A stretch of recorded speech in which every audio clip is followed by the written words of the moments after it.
Welcome back to প্রদীপ তরফদার 2.0। দেখো এর আগের ভিডিওতে আমি দিয়েছিলাম তোমাদের মডেল কোয়েশ্চেন পেপার 12 নম্বরটা আমি দিয়েছি। আজকে নিয়ে এসেছি মডেল কোয়েশ্চেন পেপার 13, ক্লাস 10 মাধ্যমিক 2025 ম্যাথামেটিক্স রায় মার্টিন প্রশ্নবিচিত্রা থেকে আমি দিচ্ছি তোমাদের। আর পেজ নাম্বার তোমরা দেখে নেবা, রায় মার্টিন প্রশ্নবিচিত্রা 580 আর 581 এই পাতায় যে অঙ্কগুলো আছে এমসিকিউ আর এসিকিউ সেই প্রশ্নগুলো সমাধান করে আমি দেখাবো তোমাদের। তো চলো অঙ্কগুলোতে আমরা চলে যাই। তো আমরা একের প্রশ্নগুলো চলে আসলাম। একের প্রশ্নগুলো এমসিকিউ টাইপের প্রশ্ন আছে, তো আমরা দেখে নেব একের 1 নম্বরটা। বলছে কোনো মূলধন 10 বছরের দ্বিগুণ হলে বার্ষিক সুদের হার কত হবে? 5% আছে, 10%, 8%, 4%। দেখো এখানে আমাদের বলেছে কোনো মূলধন দেওয়া নাই, আমরা মূলধনটা যেটাকে আসল বলি আমরা পি, সেটাকে আমরা x টাকা ধরে নিলাম। এবার বলছে 10 বছরের দ্বিগুণ হবে, তা 10 বছরের দ্বিগুণ হলে পরে সুদ আসলটা আমাদের কত হবে 10 বছর পর? সুদ আসল দেখো দ্বিগুণ বলতে 2x টাকাটা হয়ে যাবে আমাদের, x টাকাটা 10 বছরে 2x টাকা হয়ে যাচ্ছে। আচ্ছা এবার আমরা দেখো আমরা একটা সূত্র জানি, আচ্ছা এখান থেকে আমরা সুদ বের করতে নিতে পারবো। সুদটা বের করে নিই, সুদ আসল জানা হয়ে গেছে, আসলটাও জানা হয়ে গেছে, তাহলে সুদ কত হবে? সুদ আসল থেকে আমরা আসলটা বাদ দিলে আমরা সুদ পেয়ে যাবো। দেখো 2x থেকে x বাদ দাও, তাহলে x, সুদ পেয়ে গেলাম x। এবার আমাদের যে সূত্রটা আছে I সমান PTR/100, তাহলে এখানে বসাও। আই আমাদের জানা হয়ে গেছে x, আর পি তো আসল, আর এখানে দেখো টিটা হচ্ছে 10 বছর, তাহলে আমাদের এখানে টি এর জায়গায় 10 বছর দিয়ে দেবো। আর আরটা আমাদের বের হবে সুদের হার, সুদের হারটা হচ্ছে এখানে আরটা আমরা বের করবো নিচে 100। এখানে x কেটে নাও, আর এখানে যদি 0 কেটে দাও, তাহলে দেখো এখানে তো 1 আছে, তাহলে আমাদের যদি দেখি এখানে r/10 আর এদিকে 1, এদিকে লিখলাম আর 1টা এদিকে লিখলাম, আর এখানে r= কত পেয়ে যাবো? 10 পেয়ে যাবো। তাহলে অ্যান্সার কিন্তু আমাদের 10% হবে। কত নম্বর অ্যান্সারটা আছে? বি নাম্বারে আছে 10%। দেখো এবার আমরা চলে এসেছি 2 নম্বর প্রশ্ন। 2 নম্বর প্রশ্নটা করাবো। তো তোমাদের প্রতিষ্ঠায় চলে এসেছে অঙ্ক করাতে, আর কোনো তোমাদের অঙ্কের ভয় নাই। মাধ্যমিকের রেজাল্ট তোমাদের এবার অঙ্কেতে হবেই। আমি এসেছি, তো চলো আমার তো 1 নম্বর ভিডিও দেওয়া হয়েছে, এটা 2 নম্বর ভিডিও। তাহলে তোমাদের ভিডিও এখন তোমরা পেতে থাকবা, মডেল পেপারগুলো আমি দিতে থাকবো। মডেল পেপার দেওয়া হয়ে গেলে পরে আমি তোমাদের যে এবিটিএ আছে কোয়েশ্চেন ব্যাংকটা, যেটা তোমাদের টেস্টের হওয়ার পর যেটা বের হবে এবিটিএ, সেখান থেকে তোমাদের আবার দিব স্কুলগুলো। তো চলো আমরা 2 নম্বরটা দেখে নিচ্ছি। 2 নম্বর প্রশ্নটা বলেছি x - a তার whole square plus x - b তার whole square plus x - c তার হোল স্কোয়ার সমান 0। সমীকরণের বীজ সংখ্যা কত? দেখো এটা সমীকরণ দেওয়া আছে, এই সমীকরণের বীজ সংখ্যা বের করতে বলেছে। সমীকরণটা দেখো এখানে যদি আমরা ভেঙে দিই এটা দ্বিঘাত সমীকরণ পাবো, ঠিক আছে? আমি এটা জাস্ট একটু দেখাই, এটাকে যে ভাঙাই x² - 2xa পাবা এখানে, আর এটা পেয়ে যাবা প্লাস a²। এরকম সবগুলো ভাঙবে, আমি সবগুলো আর ভাঙাচ্ছি না। তাহলে এখানে তোমরা লক্ষ্য করো, এখানে এই সমীকরণটা ভেঙে আমরা কিন্তু পাওয়ারটা, সবচেয়ে বড় পাওয়ারটা 2 পাবো, যেহেতু হোল স্কোয়ার আছে। পাওয়ার যদি 2 আছে তাই এটা দ্বিঘাত সমীকরণ, আর দ্বিঘাত সমীকরণের বীজ সংখ্যা আমরা জানি 2, তাই না? এক্সের পাওয়ার 2 আছে, তো এক্সের 2টা মান পাবো, তাহলে এখানে কিন্তু বীজ সংখ্যা 2টি পাবো, যেহেতু দ্বিঘাত সমীকরণ আসবে এটা। আর আমরা তো জানা আছে দ্বিঘাত সমীকরণের বীজ সংখ্যা 2টি হয়। অ্যান্সার আমাদের দেখো 2 কথায় আছে, বি নাম্বারে আছে। তো আমরা এভাবেই দেখে বলে দেবো যে বীজ সংখ্যা 2 হবে, অ্যান্সার বি। দেখো আমরা এবার এসেছি 3 নম্বর প্রশ্ন, এটা 1-এর 3 আছে, 1-এর 3 নম্বর প্রশ্ন আমরা চলে এসেছি। দেখো প্রদত্ত চিত্রে একটা চিত্র দেওয়া আছে POQ। দেখো POQ মানে এই কোণটা কথা বলেছে, এই কোণটা আমাদের দেওয়া আছে 140 ডিগ্রি, এটা 140 ডিগ্রি। আর POR, দেখো POR এই কোণটাও দেওয়া আছে আমাদের, এই কোণটা কত দেওয়া আছে? এটা আছে আমাদের 80 ডিগ্রি। তাহলে আমাদের যেটা বের করতে বলেছে কোণটা QPR, ঠিক আছে? এই কোণটা আমাদের বের করতে বলেছে। তাহলে এই কোণের মানটা কত হবে? দেখো এটা আমাদের এখানে এই যে কোণটা আমাদের, এটা হচ্ছে কেন্দ্রস্থ কোণ, তো এটা কেন্দ্রস্থ কোণ, এটা হচ্ছে বৃত্তস্থ কোণ। এই কোণটা জানা থাকলে পরে আমরা জানি কেন্দ্রস্থ কোণের অর্ধেক হয় বৃত্তস্থ কোণটা, তাই না? তাহলে এই কোণটা দেখো আমরা বের করবো। দেখো এখানে লক্ষ্য করো, এই যে পুরো কোণটা, এটা যদি বলি যে পুরো সম্পূর্ণটা কত আছে? বৃত্ত 360 ডিগ্রি, আর 360 ডিগ্রির মধ্যে দেখো আমাদের দেওয়া আছে এটা আর এটা, এই যে এই দিকটা হচ্ছে 140, এটা হচ্ছে 80। তা 360 ডিগ্রি থেকে এই দুজনের যোগফলটা বাদ দাও, তা বাকিটা আমি এই জায়গাটা পেয়ে যাব, তাই না? কেন্দ্রস্থ কোণটা পেয়ে যাব। তাহলে দেখো কেন্দ্রস্থ কোণটা যেটা আছে QOR, এটা হচ্ছে আমাদের কেন্দ্রস্থ কোণ। এখানে তোমরা লিখে দিতে পারো কেন্দ্রস্থ কোণ। কেন্দ্রস্থ কোণটা আছে QOR সমান 360 ডিগ্রি থেকে বাদ দাও এদের যোগফলটা, 140 ডিগ্রি প্লাস 80 ডিগ্রি, তাই তো? এদের যোগফলে বাদ দিলে আমরা এই কোণটা পেয়ে যাবো। আমি এটা একটা মুছে দিই, আচ্ছা, তাহলে এখানে লক্ষ্য করো কত পাচ্ছি আমরা, 360 ডিগ্রি। এটা যোগ করলে আমরা পেয়ে যাব 0 ডিগ্রি, এটা 12, এটা পেয়ে যাবো 220 ডিগ্রি। এটা যদি বিয়োগ করি 0, এটা চলে আসবে আমাদের কত, এটা আমাদের চলে আসলো 4, আর এটা আমাদের 1। তাহলে 140 ডিগ্রি পেয়ে গেলাম কেন্দ্রস্থ কোণটা। এই কোণটা কত পেয়ে গেলাম, 140 ডিগ্রি। ঠিক আছে, এই যে এটা ওটা, এই কোণটা আমরা ও নাম দিয়ে দিই 140 ডিগ্রি। আচ্ছা, কেন্দ্রস্থ কোণ যদি আমরা পেয়ে যাই, তাহলে এই যেটা আমার বের করতে বলেছিল বৃত্তস্থ কোণটা QPR, সেটা পেয়ে যাব। আমরা জানি যে কেন্দ্রস্থ কোণ বৃত্তস্থ কোণের দ্বিগুণ হয়। তাহলে এই কোণটা পেয়ে যাব, কোণ QPRটা পেয়ে যাব হাফ কেন্দ্রস্থ কোণ। কেন্দ্রস্থ কোণটা আমরা পেয়ে গেছি QOR। তাহলে এখানে কেন্দ্রস্থ কোণটা 140 ডিগ্রি বসিয়ে দাও, তাহলে কাটাকাটি করে আমরা পেয়ে গেলাম 70 ডিগ্রি। তাহলে দেখো আমরা যেটা অ্যান্সার পেয়েছিল, আমাদের দরকার 70 ডিগ্রি অ্যান্সারটা। কোথায় আছে 70 ডিগ্রি, এই নাম্বার অপশানে আছে। তো এইভাবে অঙ্কটা আমাদের করতে হবে। দেখো আমরা 4 নম্বর প্রশ্নে চলে এসেছি। 4 নম্বর প্রশ্নটা আছে 9/cosec square theta plus 4 cos square theta plus 5/1 plus tan square theta. এর সংখ্যামান আমাদের বের করতে বলেছে। সংখ্যামান বলতে এর মানটাই বের করব। তো এটা সলভ করলে আমাদের একটা অ্যান্সার চলে আসবে। তো দেখো আমরা সরলটা করছি। আচ্ছা, cos স্কোয়ারটা নিচে আছে 1/cos স্কোয়ার, এটাকে আমরা sin স্কোয়ার লিখতে পারবো। তাহলে এটা যদি cos স্কোয়ারটাকে উপরে নিয়ে যাও, এটা আসবে sin স্কোয়ার থিতা প্লাস এটা 4 cos স্কোয়ার থিতাটা আমরা রেখে দিলাম। আর এখানে দেখো 5 বা এই যে 1 প্লাস tan স্কোয়ার থিতা এখানে আছে, একে আমরা লিখতে পারবো sec square theta. 1 plus tan square theta সূত্র আছে sec স্কোয়ার থিতা, কারণ তোমরা জানো যে sec square theta minus tan square theta equal to 1। সেখান থেকে আমাদের এই মানটা চলে আসবে 9 sin square theta plus 4 cos square theta. আচ্ছা, secকে যদি উপরে নিয়ে যাও তাহলে এটা cos হয়ে যাবে 5 cos square theta 9 sin square theta. এটা যোগ করো, দেখো cos স্কোয়ার থিতা এটা 4টা, এখানে 5টা, তাহলে হয়ে যাবে আমাদের কথা 9টা cos স্কোয়ার থিতা। 9 কমন, তাহলে আমাদের রয়ে গেল sin স্কোয়ার থিতা আর এখানে cos স্কোয়ার থিতা। আচ্ছা, এদের মধ্যে আমরা জানি এটা 1 জানি, sin square theta plus cos square theta 1 হয়, তাহলে 1 বসিয়ে দেবো। তাহলে 9 কেন, দেখো 9 অ্যান্সারটা কত নম্বর অপশানে আছে, এ নাম্বারে আছে আমাদের। চলে এসো 5 নম্বর প্রশ্নটা। 5 নম্বর প্রশ্নটা কী বলছে, একটি নিরেট গোলকের ব্যাসার্ধ r একক হলে গোলকটির 1/4 সমগ্র তলের ক্ষেত্রফল কত হবে, তাই না? আচ্ছা দেখো, একটা গোলক আছে। গোলক তোমাদের জানতে হবে। দেখো গোলক বলতে যদি উদাহরণ নিই, একটা ফুটবল, তাই না? ফুটবলটা গোলক। ফুটবলটা তো এখানে এভাবে তো বৃত্ত দেখাচ্ছে, কিন্তু এটা মনে করবা যে এটা ফুটবল আছে 3D, তাই না? আচ্ছা, এবার দেখো সেই গোলকের সমগ্রতলের ক্ষেত্রফল আমরা জানি সেটা হচ্ছে 4πr²। এটা হচ্ছে সমগ্রতলের ক্ষেত্রফলের সূত্র। বলছে 1/4, মানে এই যে 4 ভাগের 1 ভাগটা বলেছে, এই জায়গাটা কত বর্গ একক। তাহলে এই জায়গাটা যদি আমরা কেটে নেওয়া হয়, তাহলে এটাকে আমাদের কী করতে হবে, 4 দিয়ে ভাগ করতে হবে। এটা তো 4 দিয়ে ভাগ করলে এই যে পাবো গোলকটা, তাই এটা কত পাবো আমরা, πr² পাবো। কিন্তু এখানে দেখো এটা আমরা যে অংশটা নিলাম, তো উপরে একটা তল আছে, উপরে তলটা কি হবে, বৃত্ত হবে। তাহলে বৃত্তের ক্ষেত্রফলটা, তাই না, এই যে তল, তা বৃত্তের ক্ষেত্রফলটা যে πr², এটা কিন্তু এখানে যোগ হবে, এটা মনে রাখবা।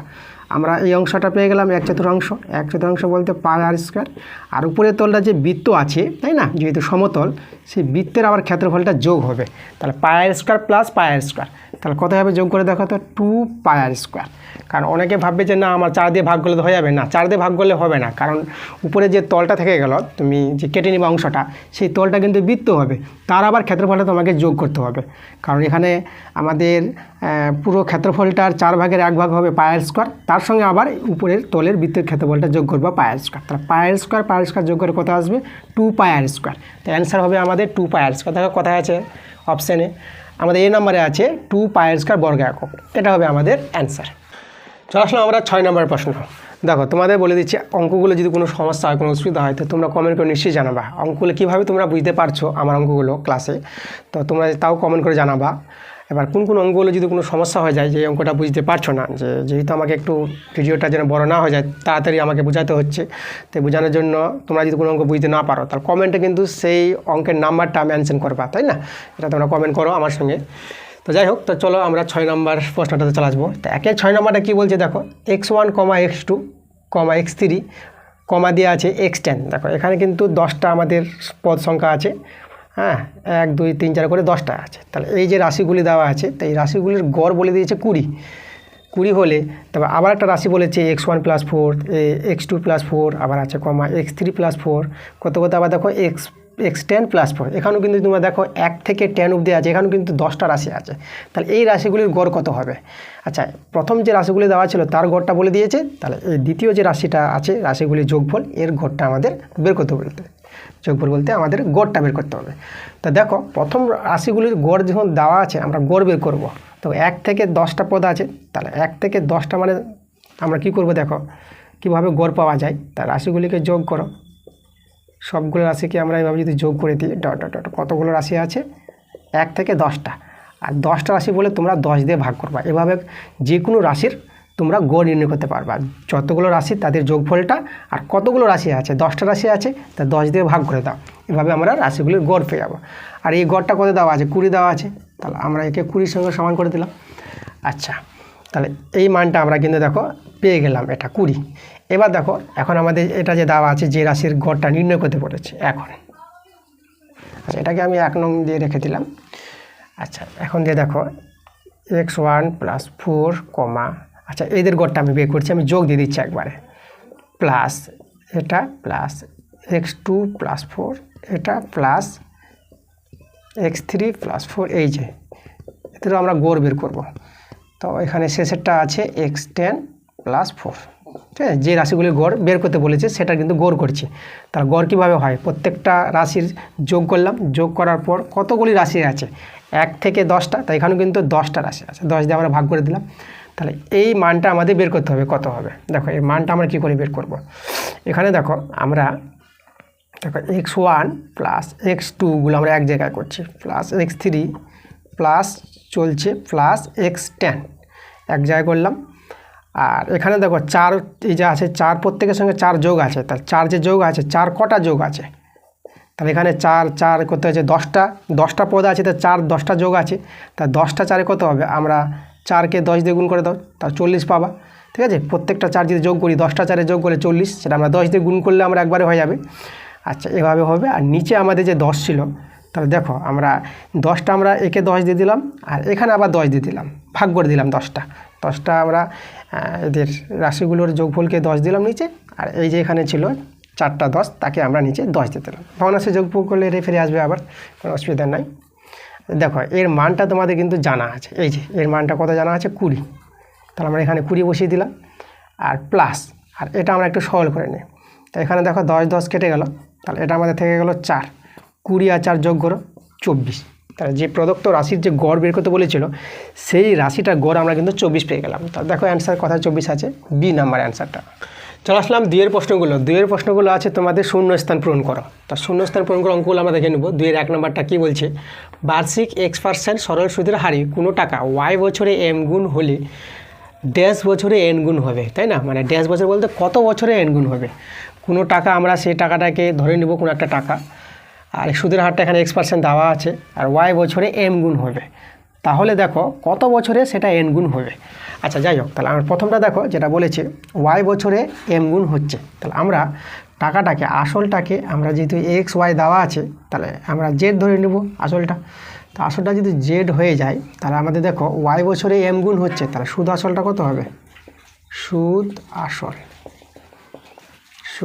আসলটা আমরা বের করবো। দেখো y বছরে m গুণ যদি হয়, তাহলে আসলটা হচ্ছে z টাকাটা m গুণ হবে, তাহলে হবে এখানে mz, এই টাকা হয়ে যাবে আমাদের সুদ আসল, তাই না?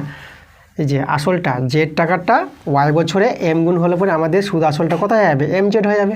আচ্ছা তাহলে এখান থেকে আমরা কি পেয়ে যাব? আমরা সুদ পেয়ে যাব। আমরা এখান থেকে সুদ বের করে নিচ্ছি, সুদ। তাহলে সুদ কীভাবে বের হয়? সুদ আসল থেকে আমরা আসলটা বাদ দাম, তাহলে সুদ পেয়ে গেলাম, এটা হচ্ছে আমাদের সুদ। আচ্ছা এটাকে এখানে জেড কমন নিয়ে নাও, তাহলে m-1, ওকে। আচ্ছা সূত্রটা আমরা কি জানি? I = P/100 বসে দাও এখানে সব মানগুলো। আচ্ছা I বলতে দেখো সুদ, z × m-1, আর P বলতে হচ্ছে z, আর T কত? T দেখো y বছরে আমরা ধরেছি, তা দেওয়া আছে y বছরটা, তাহলে এখানে y হবে, আর আরটা কিন্তু দেওয়া আছে সুদের হারটা পার্সেন্ট, আরটা তোমরা বুঝতে পারবা, যেটা পার্সেন্টেজ দেওয়া থাকবে সেটাই সুদের হার, সেটা হচ্ছে আমাদের এক্স। আর নিচেতে 100, এখানে জেড জেড কেটে দাও, আমরা এখান থেকে আমরা এক্সের মানটা বের করে নেব। তাহলে এক্সের মানটা যদি বের করো তাহলে দেখো তো আমরা ওয়াই ইন্টু এক্স, এটা 100টা এর সঙ্গে গুণ হয়ে যাবে 100 m-1, তাহলে এক্সের মানটা হবে 100 ইন্টু m-1, আর নিচে ওয়াইটাকে দিয়ে দিলাম, ঠিক আছে, এক্সের মানটা আমি বের করে রেখে দিলাম। এই মানটা আমরা ব্যবহার করব পরে, হেল্প হবে। আচ্ছা, এবার যে বলেছে কত বছরে এন গুণ হবে, তাই না, সেই জেড টাকাটা আমরা ধরে নেব, ধরি টি বছরে এন গুণ হবে, তাহলে আমাদের দেখো এখানে এই যে জেড টাকাটা, পিটা তো আমাদের জেড আছে, তাহলে সুদ আসলটা কত হবে, সুদ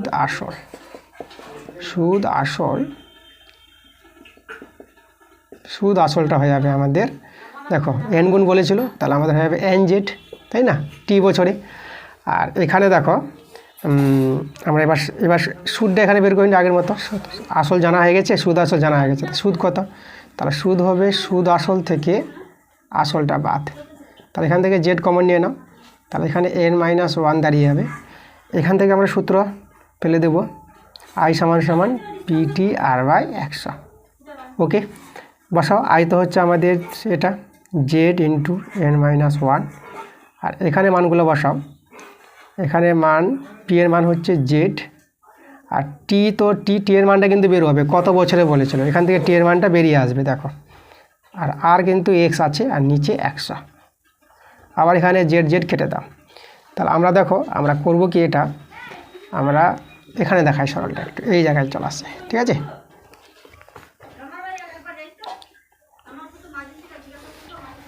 আমাদের জায়গা দরকার। তা আমরা দেখো আমরা কি পেলাম, আমরা পেয়ে গেলাম টি ইন্টু এক্স সমান সমান, আর এটা 100 দিয়ে গুণ করে দিই, 100 দিয়ে গুণ করলে হবে আমাদের 100 ইন্টু n-1, তাই তো, এভাবে দাঁড়াবে এটা সরলটা। আচ্ছা, এখানে আমরা এক্সের মানটা বসিয়ে দেবো, এক্সের মান হচ্ছে দেখো এই যে 1 নং দেওয়া আছে, তাহলে এক্সের মানটা আছে 100 m-1, আর নিচে আছে ওয়াই, আর এদিকে আছে 100 n-1। আচ্ছা, এখানে 100 কেটে দিতে পারবো সমান সমানে, তা টি এর মানটা বের করবো, দেখো টি এর মানটা যদি আমরা এখান থেকে বের করি, বা টি সমান সমান কী হবে, আচ্ছা এখানে দেখো n-1, m-1টাই নিচে নেমে যাবে, আর এই যে ওয়াইটা নিচে ছিল, ওয়াইটা কী হবে, উপরে গুণ হয়ে যাবে, তাহলে এখানে ওয়াইটা গুণ হয়ে যাবে, তা টি এর মান আমরা পেয়ে গেলাম n-1 by m-1 into Y, ঠিক আছে, এটা হবে আমাদের অ্যান্সার। তাহলে এই যে অ্যান্সারটা যদি এখানে বসিয়ে দিই আমরা শূন্যস্থানে, তাহলে শূন্যস্থানে অ্যান্সারটা কত পেয়ে গেলাম, n-1 by m-1 into Y, ঠিক আছে, এটা আমাদের কিন্তু অ্যান্সার হবে, এত বছরে দ্বিগুণ হবে। আচ্ছা, আমরা 2 নম্বর প্রশ্নটা আসলাম, দেখো 2 নম্বরটা আছে √45 মাইনাস √20 এর সরলতম মান বের করো। এর সরলতম মানটা আমরা প্রথমে কী করবো, 45কে যদি লসাগু করো তোমরা পেয়ে যাবা 5 ইন্টু 3 ইন্টু 3, তাই না, 5 3 15, 15 3 45, ওকে, আর এখানে 20কে লসাগু করো, 20কে পাবা 2 ইন্টু 2 ইন্টু 5, এবার দেখো দুটো 3-এর জন্য একটা 3 বের হয়ে যাবে, আর 5টা থেকে গেল, আর এখানে দুটো 2-এর জন্য একটা 2 বের করো, আর 5টা থেকে গেল। এবার দেখো √5 এখানে তোমরা করণীর যোগ বিয়োগ করতে পারবা, দ্বিঘাত করণী, তা দেখো 3টা √5, এখানে দুটো √5, তাহলে 3টা থেকে দুটো চলে গেল, তাহলে একটা √5 থেকে গেল, তাহলে আমাদের এটাই অ্যান্সার √5, তাহলে এখানে আমাদের শূন্যস্থান বসবে √5। বাস, দেখো 3 নম্বর প্রশ্নটা আছে ABCD বৃত্তস্থ চতুর্ভুজের BC ব্যাস, তাহলে আমাদের দেখো বৃত্তস্থ চতুর্ভুজ বলেছে, তো আমাদের একটা বৃত্ত নিতে হবে, আমরা বৃত্ত নিলাম অকেন্দ্রীয় বৃত্ত, আর BC ব্যাস যখন বলেছে আমরা একটা ব্যাসটা আগে তৈরি করি, এই যে আমাদের দেখো এটা আমাদের হয়ে গেল ব্যাস, ঠিক আছে, এটা হয়ে গেল BC, তো এটা আমরা নাম দিব BC। আচ্ছা, তাহলে চতুর্ভুজটা দেখো বৃত্তস্থ চতুর্ভুজ ABCD আছে, তাহলে আমরা এখানে একটু এভাবে বৃত্তস্থ চতুর্ভুজটা আমরা বানাই, এটা বানালাম ABC, আর এদিকে আমরা D বানাই, D, আর এখানে যোগ করতে হবে, এইভাবে আমরা একটা বৃত্তস্থ চতুর্ভুজ পেয়ে যাব। আচ্ছা, তা যার BCটা হচ্ছে ব্যাস, এটা আমরা ওর নাম দিয়ে দিলাম কেন্দ্রবিন্দু। ABC দেখো ABC এই কোণটা আমাদের কত বলেছে, 62 ডিগ্রি, যদি এবিসি 62 ডিগ্রি হয় তাহলে কোণ এডিবি এডিবি, তা দেখো আমাদের কিন্তু এটা যোগ করতে হচ্ছে এই জায়গাটা। তাহলে আমরা এই কোণটা যে মুছে দিলাম, আমি যোগটা করে দিই। এই যে দেখো এই কোণটা আমাদের কিন্তু বের করতে হবে। এই কোণটা দেওয়া আছে 62 ডিগ্রি, এটা আমাদের দেওয়া আছে 62 ডিগ্রি। তাহলে এই কোণটা বের করব। আচ্ছা দেখো আমাদের এই কোণটা বেরিয়ে আসবে। দেখো এই যে আমরা এই কোণটা কিন্তু আমরা জানি, ঠিক আছে, এটা অর্ধবৃত্তস্থ কোণ, এটা ব্যাস আর যে বৃত্তস্থ কোণটা আছে তাই এটাকে অর্ধবৃত্তস্থ কোণ বলা হয়। যদি ব্যাস থাকে, ব্যাস নিয়ে যে বৃত্তস্থ কোণটা তৈরি হয় তা সেই কোণটাকে অর্ধবৃত্তস্থ কোণ বলা হয়। তো এটা আমাদের 90 ডিগ্রি পেয়ে যাব। তা তোমাদের এই কোণটা জানতে হবে কোণ, এই কোণটার নাম আমরা বিডিসি বলে দিই। BDC 90 degree. কেন? এটা হচ্ছে অর্ধবৃত্তস্থ কোণ, অর্ধবৃত্তস্থ কোণ, ঠিক আছে। অর্ধবৃত্তস্থ কোণ 90 ডিগ্রি পাওয়া যায়। কীভাবে সেটা অর্ধবৃত্তস্থ কোণ তৈরি হবে? একটা ব্যাস থাকবে এবং বৃত্তস্থ কোণ, সেই কোণটাকে আমরা বলবো অর্ধবৃত্তস্থ কোণ, ঠিক আছে। আচ্ছা এটা 90 ডিগ্রি পেয়ে গেলাম। এবার দেখো এই যে বড় কোণটা, এই বড় কোণটা আমরা পেয়ে যাব। বড় কোণটার নাম আমরা দেবো এডিসি। এডিসি কী করে পাবো? দেখো এদিকার কোণটা দেওয়া আছে 62 ডিগ্রি। তার আমরা জানি যে বৃত্তস্থ চতুর্ভুজের যে বিপরীত কোণগুলি পরস্পর সম্পূরক হয়, তাহলে এদের দুজনের যোগফল কত হবে? 180 ডিগ্রি। আর একজন জানা আছে তো একজন পেয়ে যাবো। 180 ডিগ্রি থেকে 62 ডিগ্রি বিয়োগ করো, তো আমরা ওদিকার এডিসি কোণটা পেয়ে যাবো। তাহলে আমরা 180 ডিগ্রি থেকে 62 ডিগ্রি বিয়োগ দিলে আমরা পেয়ে যাবো এডিসি কোণটা। তো বিয়োগ দাও, এটা হবে 8 ডিগ্রি, আর এখানে 7, তাহলে এটা হয়ে গেল 1, আর এটা হয়ে গেল আমাদের 1। তাহলে আমরা কত পেয়ে গেলাম? 118 ডিগ্রি পেয়ে গেলাম। আচ্ছা এডিসি কোণটা 118 ডিগ্রি, এই যে পুরো কোণটা আমরা পেয়ে গেলাম। এবার দেখো পুরো কোণ থেকে, সম্পূর্ণ কোণ থেকে 90 ডিগ্রি বাদ দাও, তাহলে আমরা এই কোণটা পেয়ে যাবো, যে কোণটা আমাদের দরকার অ্যান্সারে। তাহলে দেখো আমাদের যেটা দরকার, কি দরকার? এডিবিটা। এডিবি কোণটা আমাদের কত হবে? 118 ডিগ্রি থেকে, এই যে 118 ডিগ্রি থেকে বাদ দাও কত? এই যে 90 ডিগ্রি বাদ দাও, বৃত্তস্থ কোণটা আমরা বাদ দিয়ে দেবো। এই যে অর্ধবৃত্তস্থ কোণটা যদি বাদ দিয়ে দিই তাহলে আমার অ্যান্সার চলে আসবে। তাহলে বিয়োগ করো, তো এটা চলে আসবে আমাদের 8 আর 9 কত হলো 11, 2 দিলে তাহলে 28 ডিগ্রি আমাদের হবে এই কোণটা। 28 ডিগ্রি, দেখো 28 ডিগ্রি এটা শূন্যস্থান, তাহলে এখানে অ্যান্সার লিখে দেবো আমরা 28 ডিগ্রি।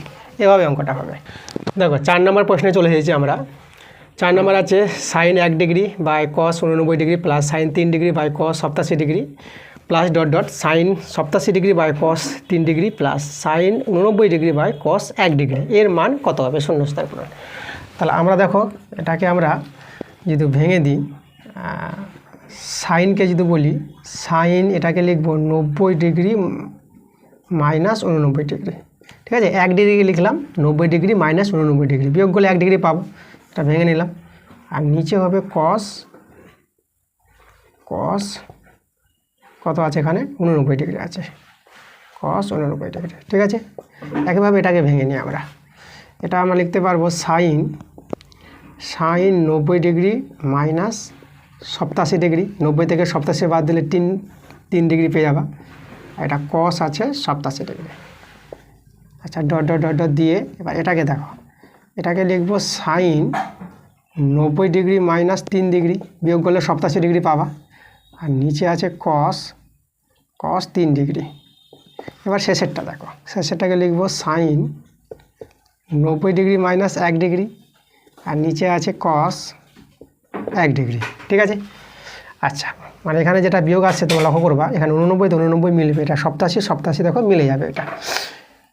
এবার দেখো সাইন 90 ডিগ্রি মাইনাস থিতা, তাই না? তো এটা কস থিতা, পুরো কোণের সূত্র আমরা জানি ক্লাস 10-এ, তো এটাকে লিখতে পারবো কস 89 ডিগ্রি, আর নিচে তো আছে কস 89 ডিগ্রি প্লাস, আর এটা দেখো একইভাবে এটা পেয়ে যাবো কস 87 ডিগ্রি পুরো কোণের সূত্র থেকে, আর নিচে আছে কস 87 degree plus dot dot dot plus.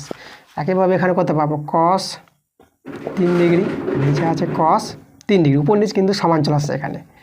এটা পেয়ে যাবো কস, দেখো সাইনটা পুরো কোণের ক্ষেত্রে কস হয়ে যাবে, কস 1 ডিগ্রি, এখানে কস 1 ডিগ্রি। দেখো এখানে আমাদের কিন্তু কেটে যাচ্ছে মানগুলো, এই যে সব মানগুলো কেটে যাচ্ছে উপর নিচ। এবার যদি কেটে যায়, এখানে 1 যোগ, এখানে 1 যোগ, ঠিক আছে, dot dot dot dot plus এটা 1 যোগ 1। এবার দেখো এখানে কতগুলি 1 আছে, এখানে লক্ষ্য করো তোমরা, প্রথমটা দেখো 1 থেকে 89 গেছে, তাই না? তাহলে 1 থেকে 89 গেছে, 1 থেকে কত দূর গেছে? 89 অবধি গেছে। 1 এখানে 1, তারপর 3, এভাবে করে গেছে ডট ডট করতে 89 অবধি গেছে। তো তোমরা লক্ষ্য করো কিন্তু বিজোড় সংখ্যাগুলো নেওয়া গেছে, এখানে জোড় সংখ্যা নেওয়া হয়নি। 1 থেকে 1, 2, 3, 4 এভাবে করে যাও, তাই না? 88, 89 আর 90। 1 থেকে যদি 90 যায়, তাহলে এখান থেকে দেখো তোমরা জোড় সংখ্যা পাবা 45টা আর বিজোড় সংখ্যা পাবা 45টা। তাহলে এখানে যে আমরা বিজোড় সংখ্যাগুলো আছে, এই যে 1, 3, তাই না? তারপরে হবে 5, তারপরে 7, এরকম করে করে 87, 89। তাহলে বিজোড় সংখ্যাগুলো কিন্তু আমাদের এখানে দেখবা 45টা পাবা। হ্যাঁ, 45টা জোড় সংখ্যা আর 45টা বিজোড় সংখ্যা, এভাবে করে আমরা টোটাল কতটি পাবা? 90টা পেয়ে যাবো মোট সংখ্যা। তাহলে এখানে যে আছে এই যে একগুলো, কতগুলো এক আছে এখানে আমরা লিখতে পারবো, এই যে 1 এখানে আছে 45টি। কতটি আছে এখানে? 45টি পদ বলে দিলাম এটা, তাই না? এই যে 1 যোগ 1 কতটি আছে? 45টি পদ আছে। তাহলে 45টি একের যোগফল কত হয়? তাহলে 45টি একের যোগফল আমরা কত পেয়ে যাবো? 45 পেয়ে যাবো। তাহলে অ্যান্সারটা কিন্তু আমাদের হয়ে যাবে 45। তাহলে এখানে লিখে দেবো 45। চলে আসলাম 5-এর প্রশ্নটা। 5-এর প্রশ্নটা বলছে একটি ঘনকের কর্ণের দৈর্ঘ্য দেওয়া আছে 2√15 একক হলে তার সমগ্র তলের ক্ষেত্রফল হবে ড্যাশ বর্গ একক, তাই না? তাহলে এখানে দেখো একটা ঘনক আছে, ঘনকের আমরা ছবি আঁকি। দেখো ঘনকের ছবিটা তোমরা এভাবে আঁকবা। প্রথমে একটা বর্গক্ষেত্র আঁকবা, এভাবে করে বর্গক্ষেত্র আঁকো। তারপর আর একটা এর মধ্যে একটা বর্গক্ষেত্র আঁকো, এভাবে দুটো বর্গক্ষেত্র আঁকো, ঠিক আছে? একটু সমান সমান আঁকতে হবে। এভাবে করে যোগ করে দাও, এই যে এভাবে করে যোগ করে দাও আর এভাবে যোগ করে দেখো আমরা ঘনক পেয়ে গেলাম। এভাবে ঘনকের ছবি তোমরা বানাতে পারবা।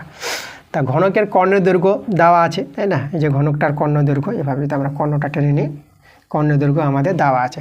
তা ঘনকের কর্ণের দৈর্ঘ্য সূত্র আছে, তোমাদের জানতে হবে। সেই সূত্রটা হচ্ছে, আমরা যদি লিখি, এটা হবে আমাদের √3 ইন্টু বাহুর দৈর্ঘ্য। ঘনকের বাহুটা আমরা এই ধরে নিলাম, ঠিক আছে? ঘনকের বাহুর দৈর্ঘ্য এই ধরলে পরে এই যে এটা হচ্ছে আমাদের ঘনকের কর্ণের দৈর্ঘ্য সূত্র। এখানে লিখব ঘনকের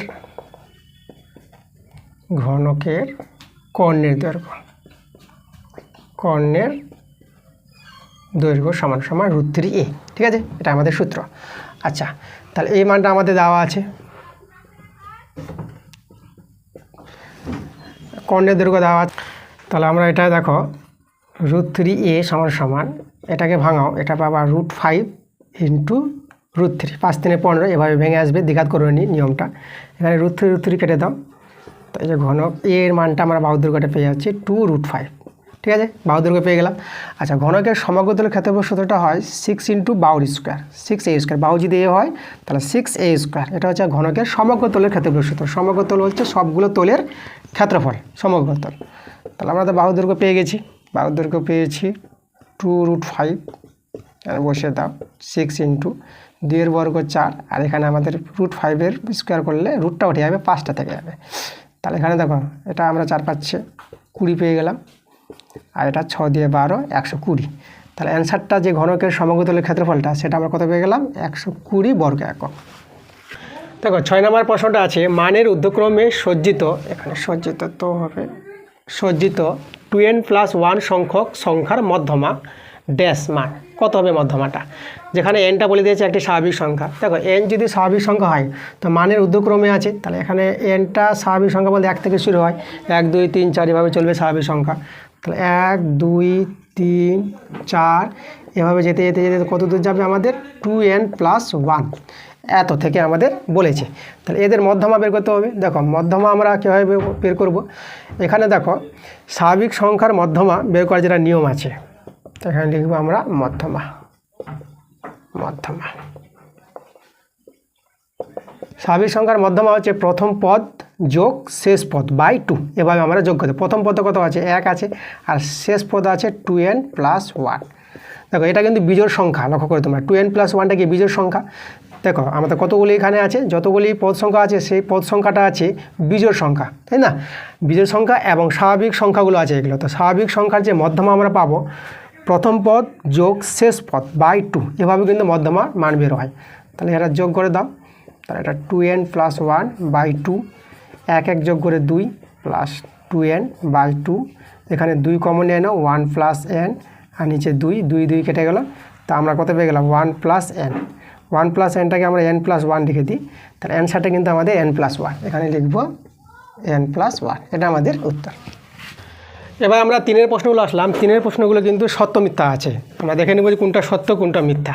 দেখো কী বলছে 3-এর 1 নম্বরটা, এ ধরো একজন ব্যক্তি আছে, 10,000 টাকা দিয়ে ব্যবসা শুরু করলো। তো ব্যবসা শুরু করার পর 6 মাস পরে বি আবার আসলো, সেই বি 20,000 টাকা দিল, তাই না? তাহলে প্রথমে কিন্তু 10,000 টাকা দিয়ে ব্যবসা শুরু করে দিয়েছে, তারপর 6 মাস পরে বি আসলো, বি এসে কত দিল, বি 20,000 টাকা কিন্তু জমা করলো ব্যবসায়। এবার বলছে বছরান্তে, যেটা বছরের শেষে আমরা বলবো, তাদের লভ্যাংশের পরিমাণ সমান হবে বলেছে। তো তাদের যদি মূলধনের অনুপাতটা সমান হয় পরিমাণটা, তাহলে লভ্যাংশের পরিমাণটাও সমান হবে। তো আমরা দেখে নেব যে এ ও বি এর মূলধনের পরিমাণটা কত আসছে। তো আমরা প্রথমে দেখো এর মূলধন, তাই না? দেখো এর মূলধনটা কত পাবো, এর মূলধনটা পাবো, যে 10,000 টাকা দিয়েছিল ও কিন্তু 12 মাস খাটাচ্ছে, তা 10,000 টাকা খাটাচ্ছে 12 মাস, তাহলে 12 দিয়ে গুণ করো, তাহলে এর টাকাটা দেখো 12 আর এটা আমাদের 0, তাহলে এই টাকা পেয়ে গেলাম আমরা, তাই না? 1,20,000 টাকা পেয়ে গেলাম এর মূলধনটা। এবার বি এর মূলধন,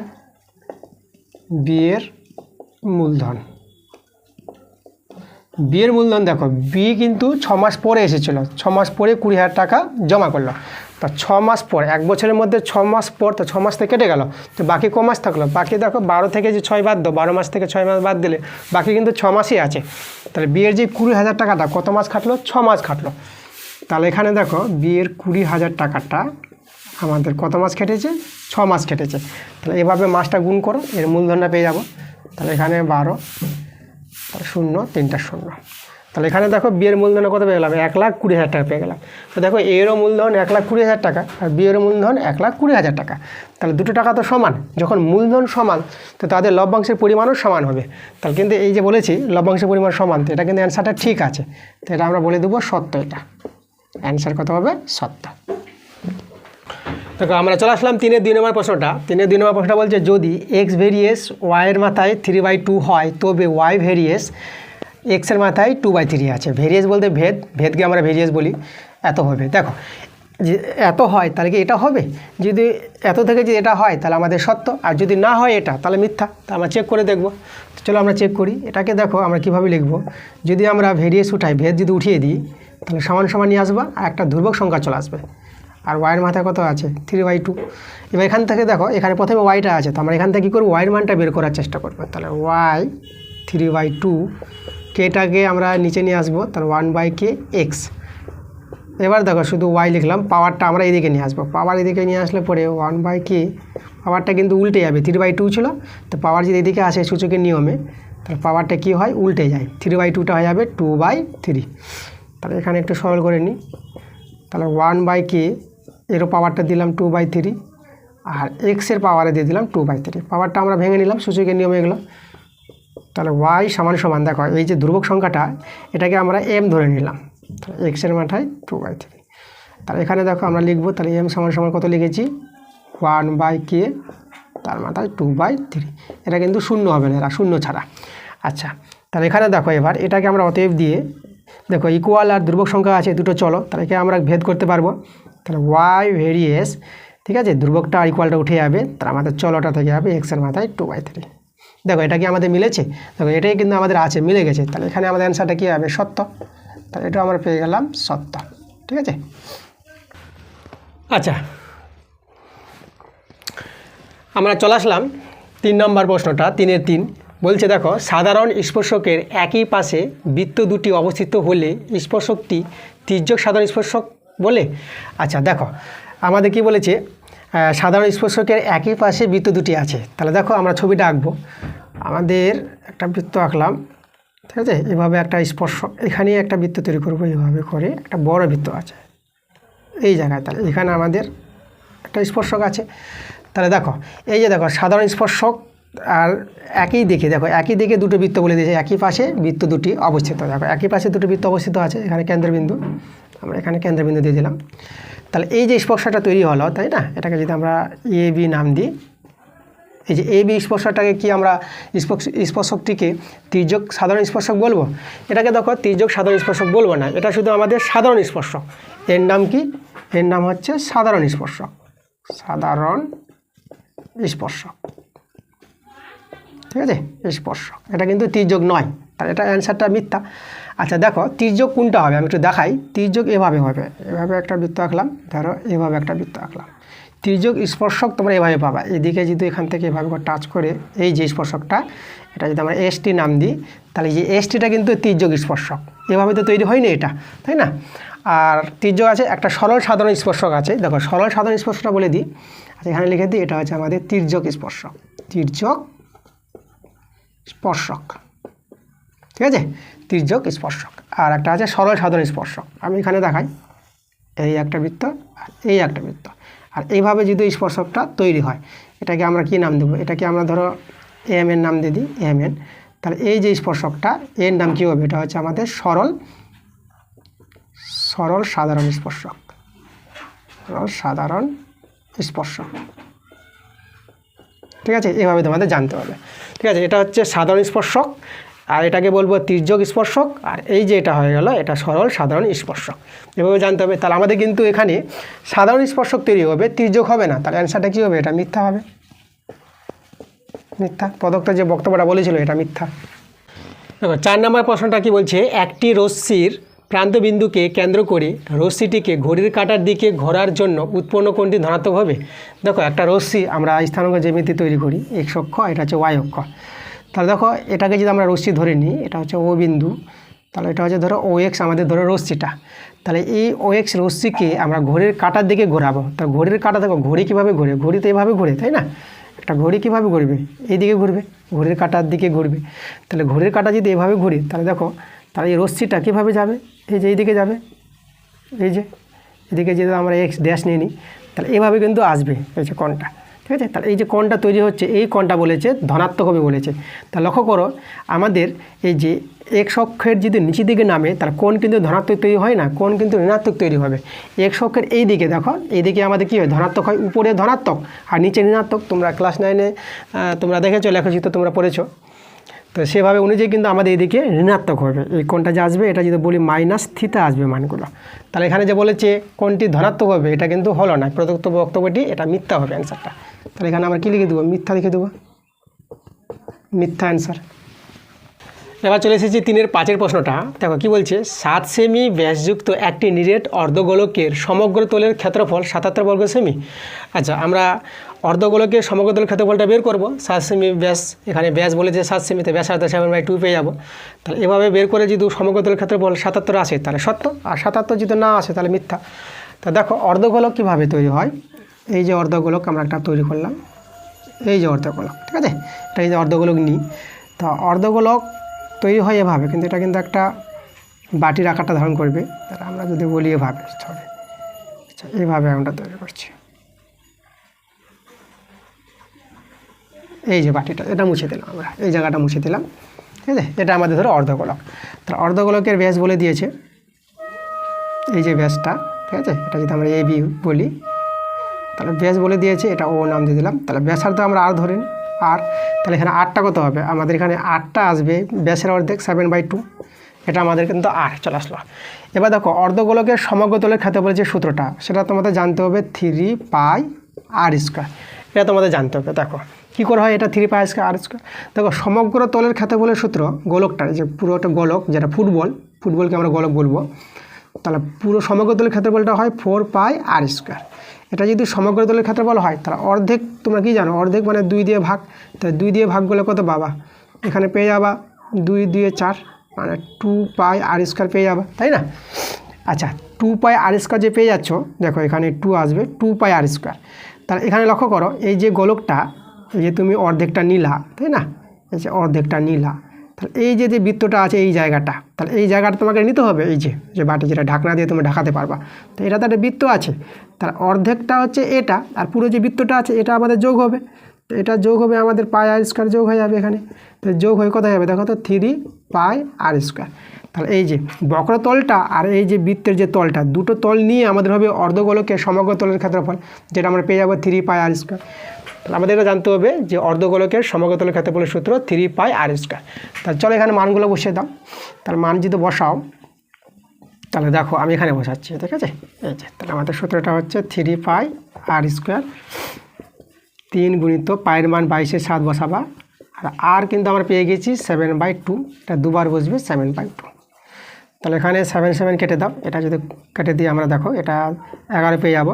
আচ্ছা 2 কিন্তু আর কাটছে না, তো তোমরা সরলটা দেখো এখানে যে 2 কাটছে না, উপরে একটা সংখ্যা আসবে নিচে 2 আসবে, তাহলে ভাগ করে তো আমাদের দশমিক চলে আসবে সংখ্যাটা। তো এখানে কিন্তু পূর্ণ সংখ্যা বলেছে, 77 তো আসবে না, তোমরা দেখে বুঝতে পারছো এখানে একটা দশমিক সংখ্যা চলে আসবে, তাই না। এটা কি সংখ্যা আসবে, এটা আসবে দশমিক সংখ্যা, দশমিক সংখ্যা পাবো আমরা, দশমিক সংখ্যা। তাহলে 77 আসবে না, তাহলে এই যে 77 বলে দিয়েছে, তাহলে এই যে কথাটা মিথ্যা বলেছে এটা, তাহলে অ্যান্সারটা আমাদের এখানে হবে মিথ্যা। দেখো 3-এর 6 নম্বর প্রশ্নটা আছে, একটি ক্ষুদ্রতর সূচক অজাইব সর্বদা একটি নিম্নাভিমুখী বক্ররেখা। তো দেখো তো এই যে আমাদের বলেছে ক্ষুদ্রতর সূচক অজাইব সর্বদা কি নিম্নাভিমুখী হবে বক্ররেখাটা, নিম্নমুখী বক্ররেখা বলেছে। তাহলে এখানে দেখো তোমরা বইতে চলে যাবা, এখানে বইয়ের পাতা আমি তোমাদের বলে দিচ্ছি, 353 পাতা আছে, আমাদের এই পাতায় তোমরা গিয়ে দেখো, এই যে দেখো আমরা একটা ক্ষুদ্রতর সূচক আছে, এই যে রেখাটা দেখতে পাচ্ছ তোমরা, এই যে দেখো এটা দেখো, এটা দেখো এই যে চলে গেছে রেখাটা, এটা যে ঊর্ধ্বমুখী গেছে, ঠিক আছে। কখনো রেখাটা আবার যে নিচে নামে এটা নিম্নাভিমুখী হবে, তো নিম্নমুখী হতে পারে ঊর্ধ্বমুখী হতে পারে, দুটোই হতে পারে, কিন্তু এখানে সর্বদা বলেছে নিম্নাভিমুখী বলেছে, তাহলে এটা তো কথাটা সত্য হবে না, এটা মিথ্যা হবে। হ্যাঁ, যে কোনো এই যে রেখাগুলো দেখো আমি এখানে দেখাই তোমাদের, যে রেখাটা এভাবে চলছে, উপরে যেতে পারে আবার নিচেও আসতে পারে, আবার উপরে যেতে পারে, নিম্নমুখী হতে পারে ঊর্ধ্বমুখী হতে পারে, দুটোই হতে পারে, কিন্তু এখানে সর্বদা নিম্নাভিমুখী বলেছে, তাহলে এটা অ্যান্সারটা আমাদের কী হবে, মিথ্যা হয়ে যাবে। এটা অ্যান্সার আমরা পেয়ে গেলাম মিথ্যা অ্যান্সার। দেখো এবার আমরা 4-এর প্রশ্নগুলো এসেছি, 4-এর প্রশ্নগুলো এসএকিউ টাইপের আছে, এক একটা প্রশ্নের জন্য তোমরা 2 নম্বর পাবা, তাই না। আগের প্রশ্নগুলো কিন্তু সব 1 নম্বরের প্রশ্ন ছিল, এগুলো হচ্ছে আমাদের 4-এর প্রশ্ন। এই প্রশ্নগুলো তোমরা খুব ভালো প্রশ্ন, এক একটা প্রশ্নের জন্য 2 নম্বর করে পাচ্ছ। তা দেখো অঙ্কগুলো কী বলছে। 4-এর 1 নম্বরটা কী আছে দেখো, বার্ষিক 8.1/3% হার সরল সুদে 960 টাকার 1 বছর 3 মাসের সমৃদ্ধি মূল কত হবে তা নির্ণয় করো। দেখো সমৃদ্ধি মূল এখানে চক্রবর্তী সুদের অঙ্ক আছে এটা, তাহলে আমরা প্রথমে 1 বছর 3 মাস বলেছে, তা আমি দুভাবে অঙ্কটা করবো। 1 বছরের ক্ষেত্রে আমরা বের করে নেব সমৃদ্ধি মূলটা কত। সমৃদ্ধি মূল বলতে যেটাকে সুদ আসল বলা হয়, সুদ আর আসল মিলে, ঠিক আছে। তাহলে আমরা প্রথমে কী লিখব, আমরা লিখব 1 বছরের, ঠিক আছে, 1 বছরের সমৃদ্ধি মূল, 1 বছরের সমৃদ্ধি মূল আমরা বের করব। দেখো সেটার সূত্রটা কি আমরা জানি, P×1 + R/100 পাওয়ার n। এখানে P হচ্ছে আসল, R হচ্ছে সুদের হার, n হচ্ছে সময়। তাহলে P দেখো আমাদের P হচ্ছে 960 টাকা বলে দিয়েছে, 960 টাকা 1 + R কিন্তু দেখা যাচ্ছে দেখো কত আছে এখানে, এটা যদি ভেঙে নিই তাহলে আর 3 24, 25/3 আছে এখানে, তাহলে 25/3, আর নিচে যেহেতু 100 ছিল 100টা আমরা বসিয়ে দেবো, আর nটা তো 1, এটা সরল করে নাও। দেখো 25 4 100, তাহলে 960 এদিকে, আর এখানে আমাদের আসবে দেখো, এখানে আমাদের 12 আসবে, এদিকে ভগ্নাংশের যোগ বিয়োগ 12, আর এদিক তো 1, তাহলে 960 গুণিত উপরে এদিকে 13 আসলো, আর নিচে 12, তো 12 দিয়ে কাটাকাটি করো, 12 8 96 0 80, আর 13 8 104, 13 8 কত 104, তাহলে আমরা 1040 পেয়ে গেলাম সমৃদ্ধি মূলটা, তাই না। 1 বছরে পেলাম এটা এত টাকা। এবার যেহেতু আমাদের 3 মাস আবার ছিল, তো 3 মাসের আমরা সরল সুদ বের করে নেব, 3 মাসেরটা। তো দেখো 3 মাসের ক্ষেত্রে যদি আমরা সরল সুদ বের করি, তাই না, তাহলে আই সমান আইটা হচ্ছে সুদ, তাহলে সেটা আমাদের কি আসবে, PTR/100, PTR/100। তাহলে এখানে আইটা আমরা বের করি সুদটা, তাহলে P বলতে হচ্ছে 960, আর T হচ্ছে দেখো 3 মাস, 3 মাসকে আমরা যদি বছর করি তাহলে 3/12, ঠিক আছে, মাসকে 12 দিয়ে ভাগ করে বছর পেয়ে যাবা। আর 8টা কত ছিল, 8টা ছিল 25/100, 25/100 না, 25 আমাদের 3 আছে, 3, আর নিচে আমাদের 100 ছিল, তাহলে এটা আমরা সরল করব, তাহলে আই সমান পেয়ে যাবো। দেখো এটা যেহেতু কাটাকাটি করি আবার আমরা 3 এখানে কেটে দাও, 3, আর এই যে 12 এটা আবার তোমরা পেয়ে যাবে 12 8 96 0, তার উপরে 80 গুণিত আর এখানে আমাদের আছে দেখো এই যে 25 4 100 করে দাও 100, তাহলে এখানে 1/4 আছে। তাহলে আয় সমান সমান দেখো এখানে সরল সুদের ক্ষেত্রে 3 মাসে যে সুদটা পাবো, তাহলে এটা 4 দিয়ে 8 20, আমরা 20 টাকা পেয়ে গেলাম। ঠিক আছে, তাহলে 3 মাসের সুদটা 20 টাকা, তাহলে এর সঙ্গে অ্যাড করে দাও, আমরা টোটাল টাকাটা পেয়ে যাব। তাহলে এবার আমরা অতএব দিয়ে লিখে দেব 1 বছর 3 মাসের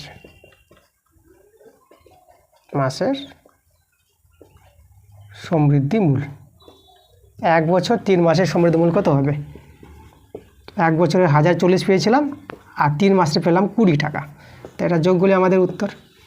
তাহলে এখানে দেখো আমরা পেয়ে যাব 1060 টাকা।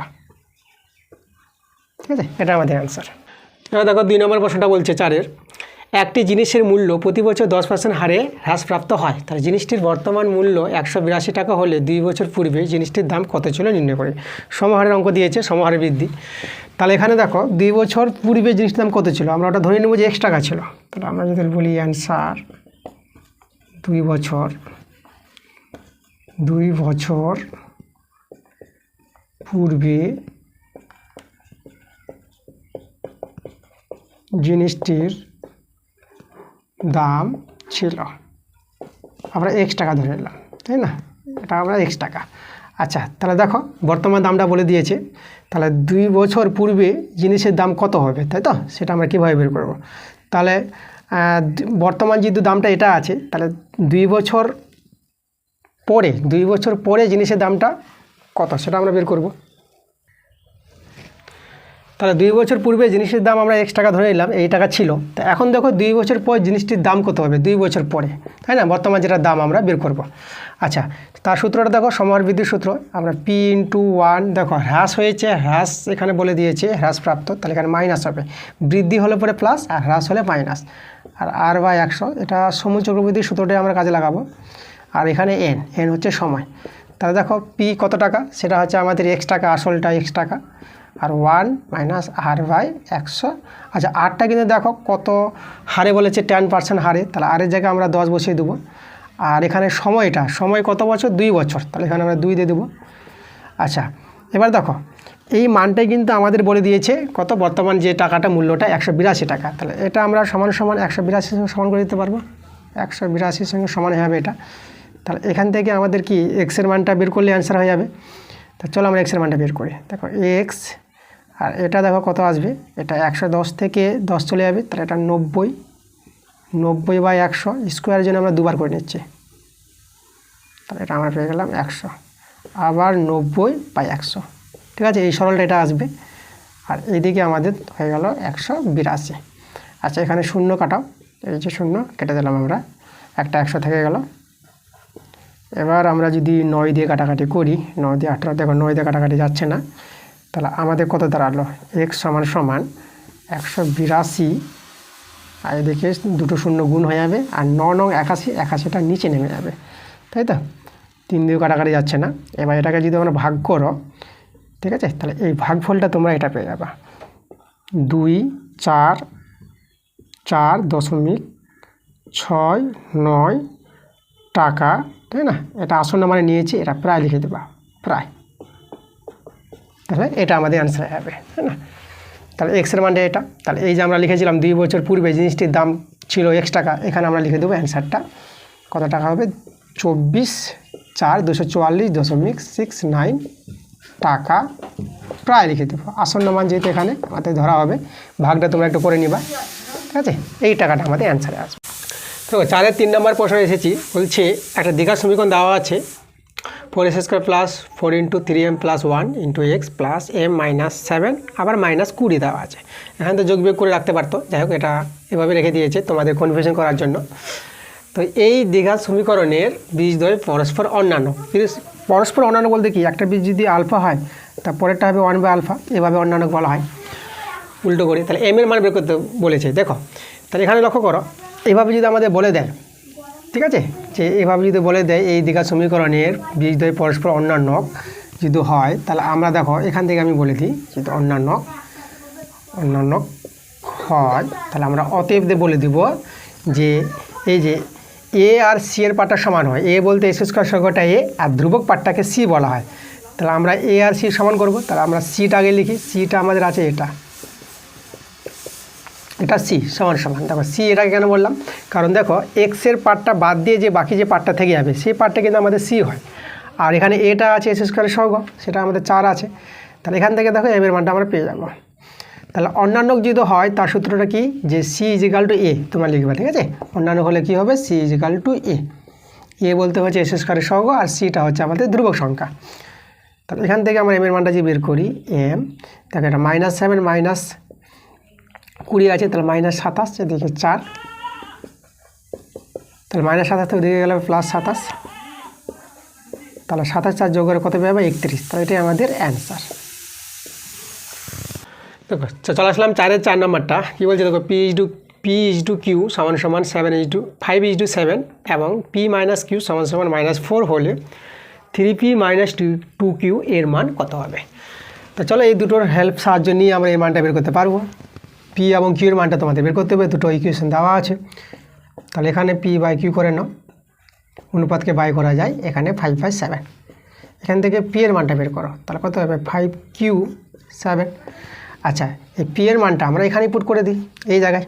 তাহলে P এর মানটা যদি আমরা বসিয়ে দিই, তাহলে এখানে কত হবে 5Q 7 - Q -4, এখানে ভগ্নাংশে যোগ বিয়োগ করো, 5Q - 7Q -4, এটা কত আসবে, এটা আসবে -2Q, আর এটা বর্গমূল করে দাও, সমান -4 × 7, এটা 2 দিয়ে কাটাকাটি করে দাও, দেখো মাইনাস কেটে দাও, 2 2 4, তাহলে কিউর মানটা দাঁড়িয়ে গেল কত 7 দিয়ে 14।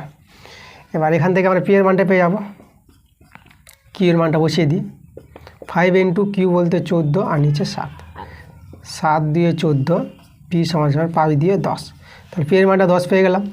এবার দেখো এই যে মানটা আমাদের বের করতে বলেছে, তাহলে এখানে আমরা মানগুলো পুট করে দিই। তাহলে দেখো এটা আমাদের 3 × ঠিক আছে এই জায়গাটা আসছে, তাহলে 3 × কত, পি বলতে 10 সমান দিয়ে দিলাম, -2 × Q বলতে 14, তাহলে এটা হবে কত 30, এটা 14 দিয়ে 28, তাহলে 30 থেকে 28 বাদ দিলে 2 আমাদের অ্যান্সার। দেখো আমরা 5 নম্বর প্রশ্ন আসলাম। দেখো কী বলছে, এ ও বি বৃত্তের একটি ব্যাস, আমরা একটা বৃত্ত তৈরি করি। এই যে আমাদের বৃত্ত, একটা ব্যাস আমরা তৈরি করলাম, এটা ওটা আমরা কেন্দ্রবিন্দু নেব এখানে। তাহলে এ ও বি বৃত্তের ব্যাস বলে দিয়েছে, সি বৃত্তের উপর একটা বিন্দু, এখানে আমরা একটা সি বিন্দু নিলাম। এবার বলেছে ও বি সি 60 ডিগ্রি, ও বি সি, তাহলে আমাদের এভাবে এখানে যোগ করতে হবে। এই যে কোণটা, এই কোণটা আমাদের কথা বলেছে 60 ডিগ্রি বলেছে। তাহলে আমাদের বলেছে ও সি এ, তাহলে এভাবে আমাদের যোগ করতে হবে। তারপরে আমরা কোনটা পাবো ও সি এ, তাহলে এদিকেও যোগ করতে হবে। এই যে দেখো ও সি এ বলতে এই কোণটা বোঝাচ্ছে, এই কোণটা আমাদের বের করতে বলেছে। দেখো আমরা কীভাবে পেয়ে যাব কোণটা। আচ্ছা ওবিসি এটা 60 ডিগ্রি বলে দিয়েছে, তাহলে এখানে দেখো এটা যদি 60 ডিগ্রি হয়, তাহলে এই যে কোণটা, এটা পুরো কোণটা কত হয়, পুরো কোণটা হচ্ছে আমাদের 90 ডিগ্রি, এটা হচ্ছে বৃত্তস্থ কোণ, অর্ধবৃত্তস্থ কোণ বলবে, তাই না।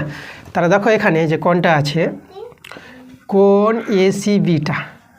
এসিবিটা আমরা 90 ডিগ্রি পেয়ে গেলাম। কেন, অর্ধবৃত্তস্থ কোণ সমকোণ হয়, এখানে লিখবো অর্ধবৃত্তস্থ কোণ সমকোণ, এটা আমাদের জানতে হবে, অর্ধবৃত্তস্থ কোণ সমকোণ হয়, তার জন্য আমাদের পুরো কোণটা পেয়ে গেলাম। এখন আমাদের দেখো এই কোণটা আমাদের শুধু জানতে হবে, এটা কোণ জানলে পরে আমরা 90 ডিগ্রি থেকে যদি বাদ দিয়ে দিই, তাহলে এটা কোণ পেয়ে যাবো অ্যান্সারটা। এবার লক্ষ্য করো তো, এখানে দেখো ও বি আর ও সি বৃত্তের ব্যাসার্ধ, তাহলে এখানে আমরা দেখো ও বি সমান ও সি, এটা কি, এটা হচ্ছে বৃত্তের ব্যাসার্ধ, বৃত্তের ব্যাসার্ধগুলো সমান হয়, বৃত্তের ব্যাসার্ধ।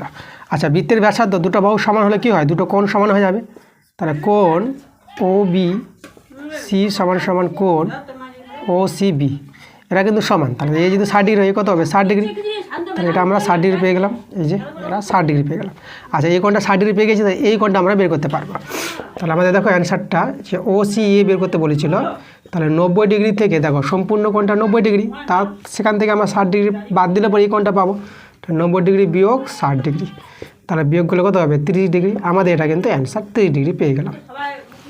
দেখো 4-এর 6 নম্বরে আমরা প্রশ্নে চলে আসলাম। বলছে দুটি বৃত্তের ব্যাসার্ধ 25 সেমি এবং 9 সেমি, দুটি বৃত্তের ব্যাসার্ধ দেওয়া আছে। তো আমরা দুটো বৃত্ত তৈরি করলাম, একটা বৃত্ত, একটা বড় বৃত্ত হবে, একটা ছোট বৃত্ত হবে। আচ্ছা, বহিঃস্পর্শ করেছে, ঠিক আছে, এখানে কিন্তু বহিঃস্পর্শ করেছে পরস্পরকে। তাহলে আমাদের এভাবে করে স্পর্শ করে দাও, এই যে বহিঃস্পর্শ করেছে। তো দুটি বৃত্তের ব্যাসার্ধ আমাদের বলে দিয়েছে।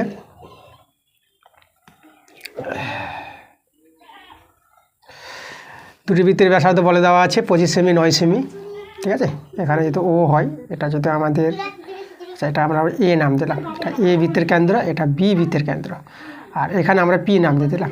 তাহলে এ পি, এটা বড়টা আমাদের হবে, বড়টা আছে 25, আর এটা ছোট, দেখতে একই রকম লাগছে, একটা ছোট করে দিই এটা, তাই না।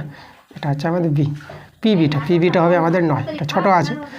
আচ্ছা, এবার বলেছে দেখো বৃত্ত দুটি যদি বহিঃস্পর্শ করে, যে বহিঃস্পর্শ করেছে, বাইরে স্পর্শ করেছে, তাহলে তাদের সরল সাধারণ স্পর্শকে দৈর্ঘ্য নির্ণয় করো। সরল সাধারণ স্পর্শক এভাবে তৈরি হবে, এই যে একটা স্পর্শক, আমরা এটা এসটি নিয়ে নিলাম। তাহলে এসটির দৈর্ঘ্য নির্ণয় করতে বলেছে, এসটি সমান সমান কত হবে।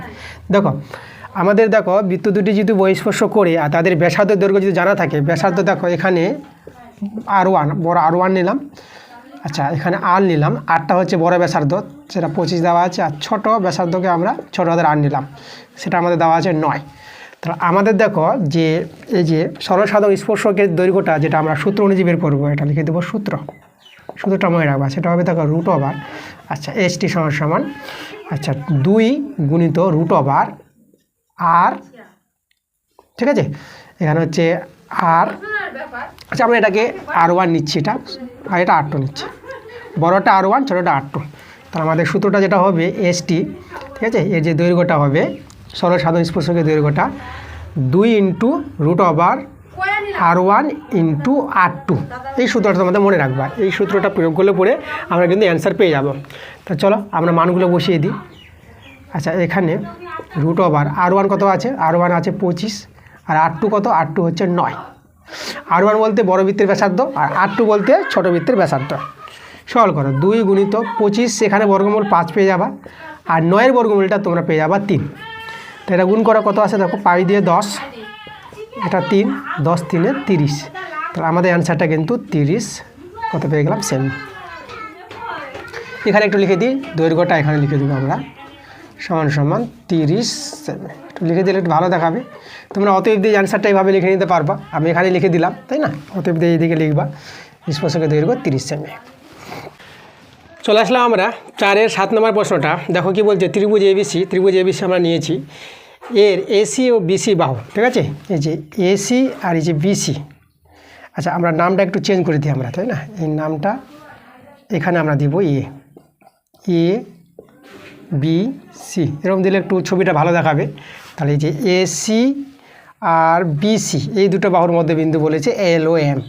তাহলে দেখো এসি বাহুর মধ্যবিন্দু এল আছে, আর আচ্ছা মধ্যবিন্দু না, এসি বাহুর উপরে আর বিসি বাহুর উপরে, এই যে বিসি বাহুর উপরে এম বিন্দু একটা আছে, ঠিক আছে। আবার বলি আমি, ত্রিভুজ এবিসি এর এসি ও বিসি বাহু দুটির উপর যথাক্রমে এল ও এম দুটি বিন্দু এমনভাবে অবস্থান করেছে যাতে, দেখো এটা যাতে এল এমটা, এখানে যদি আমরা এল এমটা যোগ করে দিই, এই যে এল এম সমান্তরাল এ বি বলেছে, দেখো মানে এখানে এল এমটা সমান্তরাল এ বি, এটা বলে দিয়েছে আমাদের, এটা সমান্তরাল, এটা এল এম সমান্তরাল এ বি যদি হয়, তাহলে এল এর মান দেওয়া আছে এল, আর দেওয়া আছে এসির মান, বিএম এর মানটা দেওয়া আছে, এদিকে আবার বিসির মানটা দেওয়া আছে, এদের মানগুলো দেওয়া আছে। তাহলে আমাদের এক্সের মানটা কত হবে। তাহলে এখানে দেখো একটা ত্রিভুজের এইভাবে দুটি বিন্দুর সংযোগ সহলকাংশটা যদি এই বাহুর সঙ্গে যদি সমান্তরাল হয়, ঠিক আছে, এটা যদি হয়, তাহলে থ্যালাসের উপপাদ্য থেকে আমরা কি জানি, আমরা জানি থ্যালাসের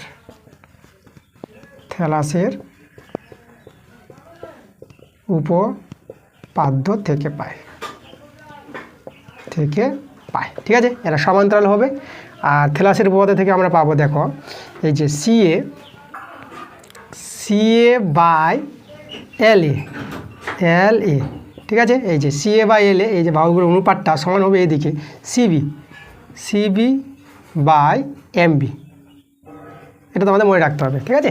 যদি এরা দুজন সমান্তরাল হয়, সমান্তরাল যদি হয়ে যায়, তাহলে থ্যালাসের উপপাদ্য থেকে আমরা কি পাবো, সিএ বাই এল এ, এই বাহুর অনুপাতটা সমান সমান হবে সিবি বাই এমবি, এই বাহুদের অনুপাতের সঙ্গে সমান হবে।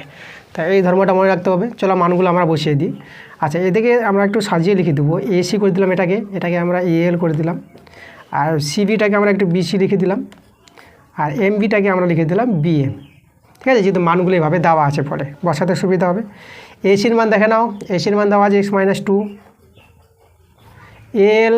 এল আমার কথা দেখে নাও, এই যে।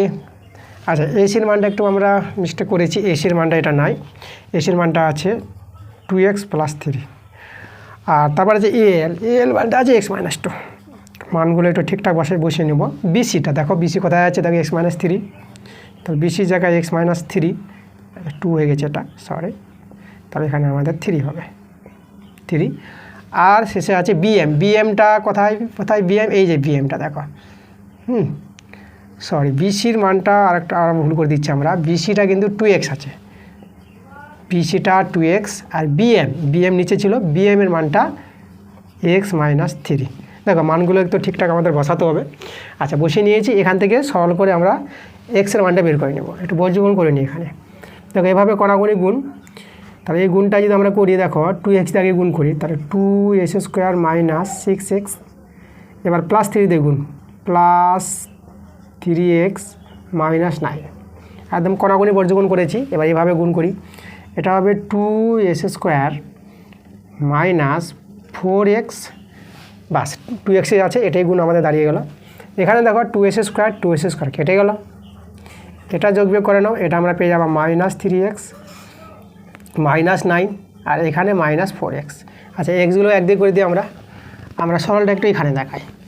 এক্সগুলোকে যদি আমরা একদিকে করি, তাহলে -3x + 4x, আর -9টা ওইদিকে হয়ে যাবে +9। এটা আমরা এক্স পেয়ে গেলাম, আর এটা হয়ে গেল 9।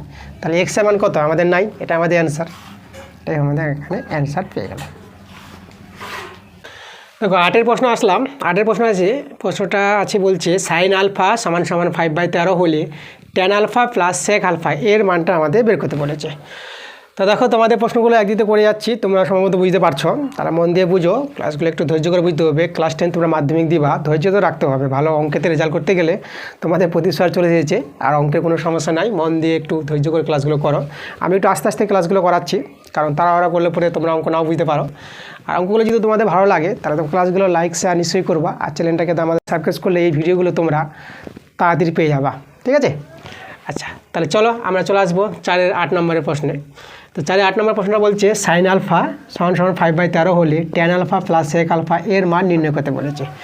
তাহলে আমরা দেখো, আমরা জানি যে দেখো sin α মান দেওয়া আছে, তো সাইন থেকেই আমরা tan α আর sec α মানটা বের করতে পারবো। আর একটা ত্রিকোণমিতিক কোণানুপাত থেকে একটা থেকে আরেক জায়গায় নিয়ে যাওয়া যায়। তো দেখো এখান থেকে সাইন থেকে কী করে আমরা tan α বের করবো, আর কী করে sec α বের করবো দেখে নেবো আমরা। তা প্রথমে আমাদের করতে হবে কি, বর্গ করে নেবো। আমরা করে নিলাম বর্গ sin² α। তাহলে এখানে বর্গ যদি করি, তাহলে এটা কত হবে, এটা হবে 5/13 তার বর্গ। আর sin² আলফাকে 1 - cos² আলফা লিখব। দেখো আমরা সেক করব, সেক করতে গেলে সাইনকে কস করো, কস থেকে আমরা সেক যেতে পারবো।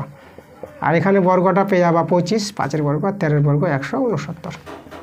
আচ্ছা, এখানে দেখো আমি এখানে যদি cos² আলফার মানটা বের করতে চাই, তাহলে এটা 1 - 25/169 হবে। এটাই তো লক্ষ্য রাখবা। আমরা এটাকে ওদিকে নিয়ে গেলাম প্লাস, আর 1, আর এটা এদিকে নিয়ে আসলাম মাইনাস। আমি এবার ঘুরিয়ে নিয়েছি আবার, ঠিক আছে, একবার করেছি আমি। আচ্ছা, আমরা এখান থেকে একটু মানটা বের করার চেষ্টা করি। তাহলে লসাগু 169, এখানে 169 - 25। আচ্ছা, এটা বিয়োগ করে এটা তোমরা দেখবে 144 পেয়ে যাবা, এদিকে 169। আচ্ছা, এখান থেকে cos² মানটা পেলাম। দেখো cos থেকে যদি আমরা sec করে দিই, cosকে sec² আলফা, তাহলে cosকে sec কীভাবে করতে হয়, উল্টে করতে হয়, কারণ cos হচ্ছে 1/sec। তাই একে যে আমরা উল্টে নিলাম, তাহলে এদিকে উল্টে নিয়ে দেবো। তাহলে এদিকে উল্টে নিলে পরে হবে 169/144। ঠিক আছে, এভাবে আমরা করবো। cosকে sec করলে মানগুলো উল্টে যাবে। আচ্ছা, sec² আলফা পেয়ে গেছি। তাহলে এবার আমরা এখান থেকে বের করব sec আলফাটা।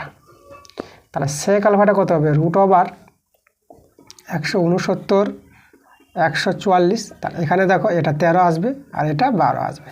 ঠিক আছে, এই মানটা আমাদের কাজে লাগবে। আচ্ছা, তাহলে এবার দেখো, এবার আমরা কিসে যাব, tan-এর মানটা বের করবো। তো tan-এর মানটা দেখো, আমাদের একটা মান জানা ছিল যে sec² আলফার মানটা এই যে আমরা 169/144 পেলাম, এই মানটাকে আমরা নিয়ে নিলাম। তাহলে এখান থেকে, ঠিক আছে, এখান থেকে আমরা যাব tan দেখো সেক স্কোয়ার আলফা এটা পেয়ে যাবে তোমরা 1 প্লাস টেন স্কোয়ার আলফা। এই সূত্রটা এগুলো মনে রাখবা, যেভাবে আমরা এখান থেকে এটা সূত্র করেছি একইভাবে এখান থেকে এটা সূত্র আছে, ঠিক আছে। আচ্ছা, তাহলে এখানে আমরা লিখব 169 আর এদিকে 144। তাহলে এখান থেকে আমরা যদি বলি টেন স্কোয়ার আলফার মানটা, তাহলে 169 বাই 144 মাইনাস 1, লসাগু 144, আর এখানে 169 আর 144 আমরা বিয়োগ করবো। তো এটা বিয়োগ করে তোমরা 25 পেয়ে যাবে, আর এদিকে 144। তাহলে এখান থেকে যে বলি যে টেন আলফার মানটা কত হবে, তা রুট ওভার চেপে এদিকে, রুট ওভার বলতে বর্গমূল আমি একবারে করছি, দেখো 25-এর বর্গমূল 5 আর 144-এর বর্গমূলটা 12, আমি একটু একবারে দেখিয়ে দিলাম। এবার দেখো যার মানটা বের করতে বলেছিল তার মানটা আমরা বের করে নিতে পারবো। তাহলে অতএব কার মান দরকার, tan alpha plus sec alpha, এদের মান বের করে রেখে দিয়েছি। সেক আলফার মানটা এই যে বের করেছি 13/12 প্লাস, আর টেন আলফার মানটা বের করেছি 5/12, 5। আচ্ছা, লসাগু আমাদের 12, এদিকে 13 নামবে আর এটা আমাদের 5 নামবে। 13 5 যোগ করো, 13 5 কত পাবা তোমরা পেয়ে যাবে 18, এখানে আমাদের 12, একটু কাটাকাটি করে দাও, 6 দিয়ে 6 3 18 আর 6 দিয়ে 12, তাহলে আমরা কত পেলাম 3/2। এটাকে যদি তোমরা ভাগ করো তাহলে এটা পেয়ে যাবে 1.5, মানে 1.5 পাবা, 3-এর অর্ধেক 1.5। তাহলে এই হচ্ছে আমাদের অ্যান্সার, ঠিক আছে। চলে আসলাম 9 নম্বর প্রশ্নটা। 9 নম্বর প্রশ্ন দেখো, সাইন থিতা প্লাস কসেক থিতা সমান সমান 2, এর মানটা দেওয়া আছে। তাহলে আমাদের বলেছে সাইন থিতা পাওয়ারে 2022 প্লাস আর কসেক থিতা তার পাওয়ারে 2022, এটা সমান সমান কত হবে। তাহলে দেখো অঙ্কটা দেখে মনে হচ্ছে যে বড় অঙ্ক আছে, যে কীরকম অঙ্কটা হবে, তো সেরকম কিছু অঙ্ক নাই, খুব ছোট অঙ্ক আছে।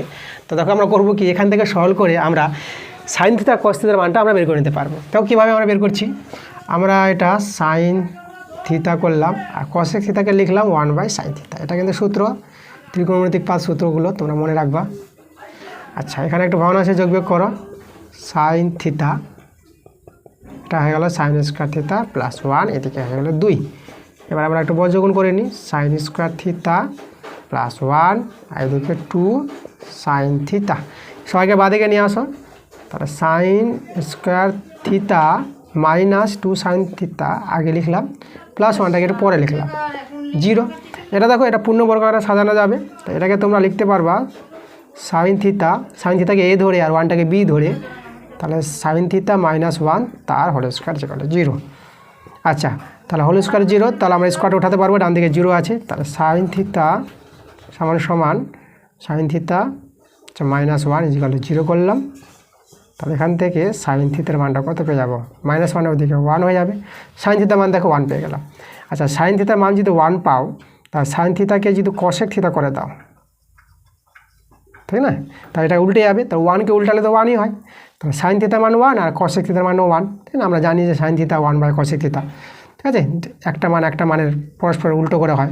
দেখো সাইন থিতা কসেক থিতার মানটা পেয়ে গেছি, চলো বসিয়ে দাও এখানে। তাহলে এখানে যদি মানটা বসিয়ে দিই আমরা, তাহলে সাইন থিতার মান কত পেয়েছো, 1 পেয়েছো 2022, আর কসেক থিতা তোমরা 1 পেয়েছো 2022। এটা সলভ করো, দেখো একের উপর যে পাওয়ার থাক না কেন, যতই পাওয়ার থাক সেটা একই হয়, 1, আর এখানে কত হবে 1 হবে, তাহলে 1 1 যোগ করে কত 2, এটাই আমাদের অ্যান্সার।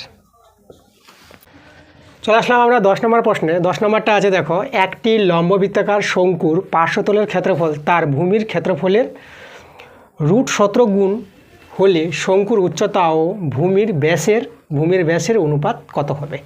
আচ্ছা, তাহলে এখানে দেখো একটা শঙ্কুর ছবি আমরা দিয়েছি, তাহলে শঙ্কুর পার্শ্বতলের ক্ষেত্রফল, পার্শ্বতল বলতে দেখো শঙ্কুর উপরের তলটা, তা পার্শ্বতলের ক্ষেত্রফল যে সূত্রটা হয় পাই আর এল।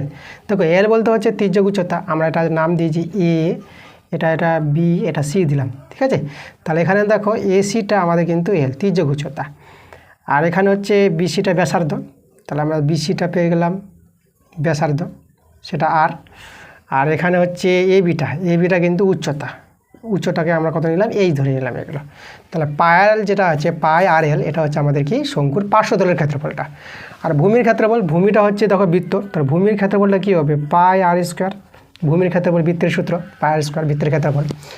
তা দেখো এটা যে সম্পর্কটা বলেছে আমাদের, যে এই যে পাই আর এল, তাই না, এই যে পার্শ্বতলের ক্ষেত্রফলটা ভূমির ক্ষেত্রফলের এত গুণ বলেছে, মানে ভূমির ক্ষেত্রফলের এত গুণ, এই যে এত গুণ পাই আর স্কোয়ার, এটা সম্পর্ক বলে দিয়েছে। তাহলে এখান থেকে দেখো আমাদের শঙ্কুর উচ্চতা আর ভূমির ব্যাসের অনুপাত বের করতে বলেছে। উচ্চতা কিন্তু আমাদের এখানে কিন্তু এইচ, এটা উচ্চতা এইচ, ব্যাসার্ধ আর। তাহলে দেখো আমাদের এখানে এলটাকে কিন্তু সরাতে হবে, কারণ এলটা হচ্ছে তির্যক উচ্চতা আর এখানে আমাদের উচ্চতা বলেছে অনুপাত। তাহলে এলটাকে সরিয়ে আমরা কী নিয়ে আসবো, আমরা এইচ নিয়ে আসবো। তাহলে এখানে তোমাদের জানতে হবে, দেখো এটা তো আমাদের সমকোণী ত্রিভুজ, ঠিক আছে, এটা হচ্ছে সমকোণী ত্রিভুজ, সমকোণী ত্রিভুজটা আছে এবিসি, ঠিক আছে, এবিসি থেকে এই থেকে আমরা পাবো এল স্কোয়ার সমান সমান এইচ স্কোয়ার প্লাস আর স্কোয়ার, এই মানটা। তাহলে এই মানটা আমরা এখান থেকে যে এল এর মানটা বলি, তাহলে এলটা হবে কত, √/, এইচ স্কোয়ার প্লাস আর স্কোয়ার। তাহলে এল এর জায়গায় এই মানটা আমাদের কিন্তু বসাতে হবে। দেখো পায়ে আমরা কেটে দিই, পায়ে কেটে দিলাম, তাহলে আর এখানে থেকে গেল। আচ্ছা একটা এখানে আর কেটে দাও, তাহলে আর কাটলে এখানে একটা আর থেকে যাবে, দুটো আর চলে থেকে। তা এল এর জায়গায় আমরা কত বসাবো, √/, এইচ স্কোয়ার প্লাস আর স্কোয়ার, আর এদিকে আছে √17 আর আর আছে। এবার আমরা ওই দিকে বর্গ করলে এটা হবে এইচ স্কোয়ার প্লাস আর স্কোয়ার, এটা 17 হয়ে যাবে আর এটা আর স্কোয়ার হবে, ঠিক আছে। আমরা কী করেছি, বর্গ করেছি, বর্গ করে। তাহলে এখান থেকে দেখো আমরা আমাদের আগে উচ্চতা বলেছে, তো এইচ স্কোয়ার এখানে রাখলাম। তাহলে আর স্কোয়ার ওদিকে গেলে পরে 17 থেকে একটা আর চলে যাবে আর স্কোয়ার, তাহলে 16 আর স্কোয়ার পেয়ে যাবে।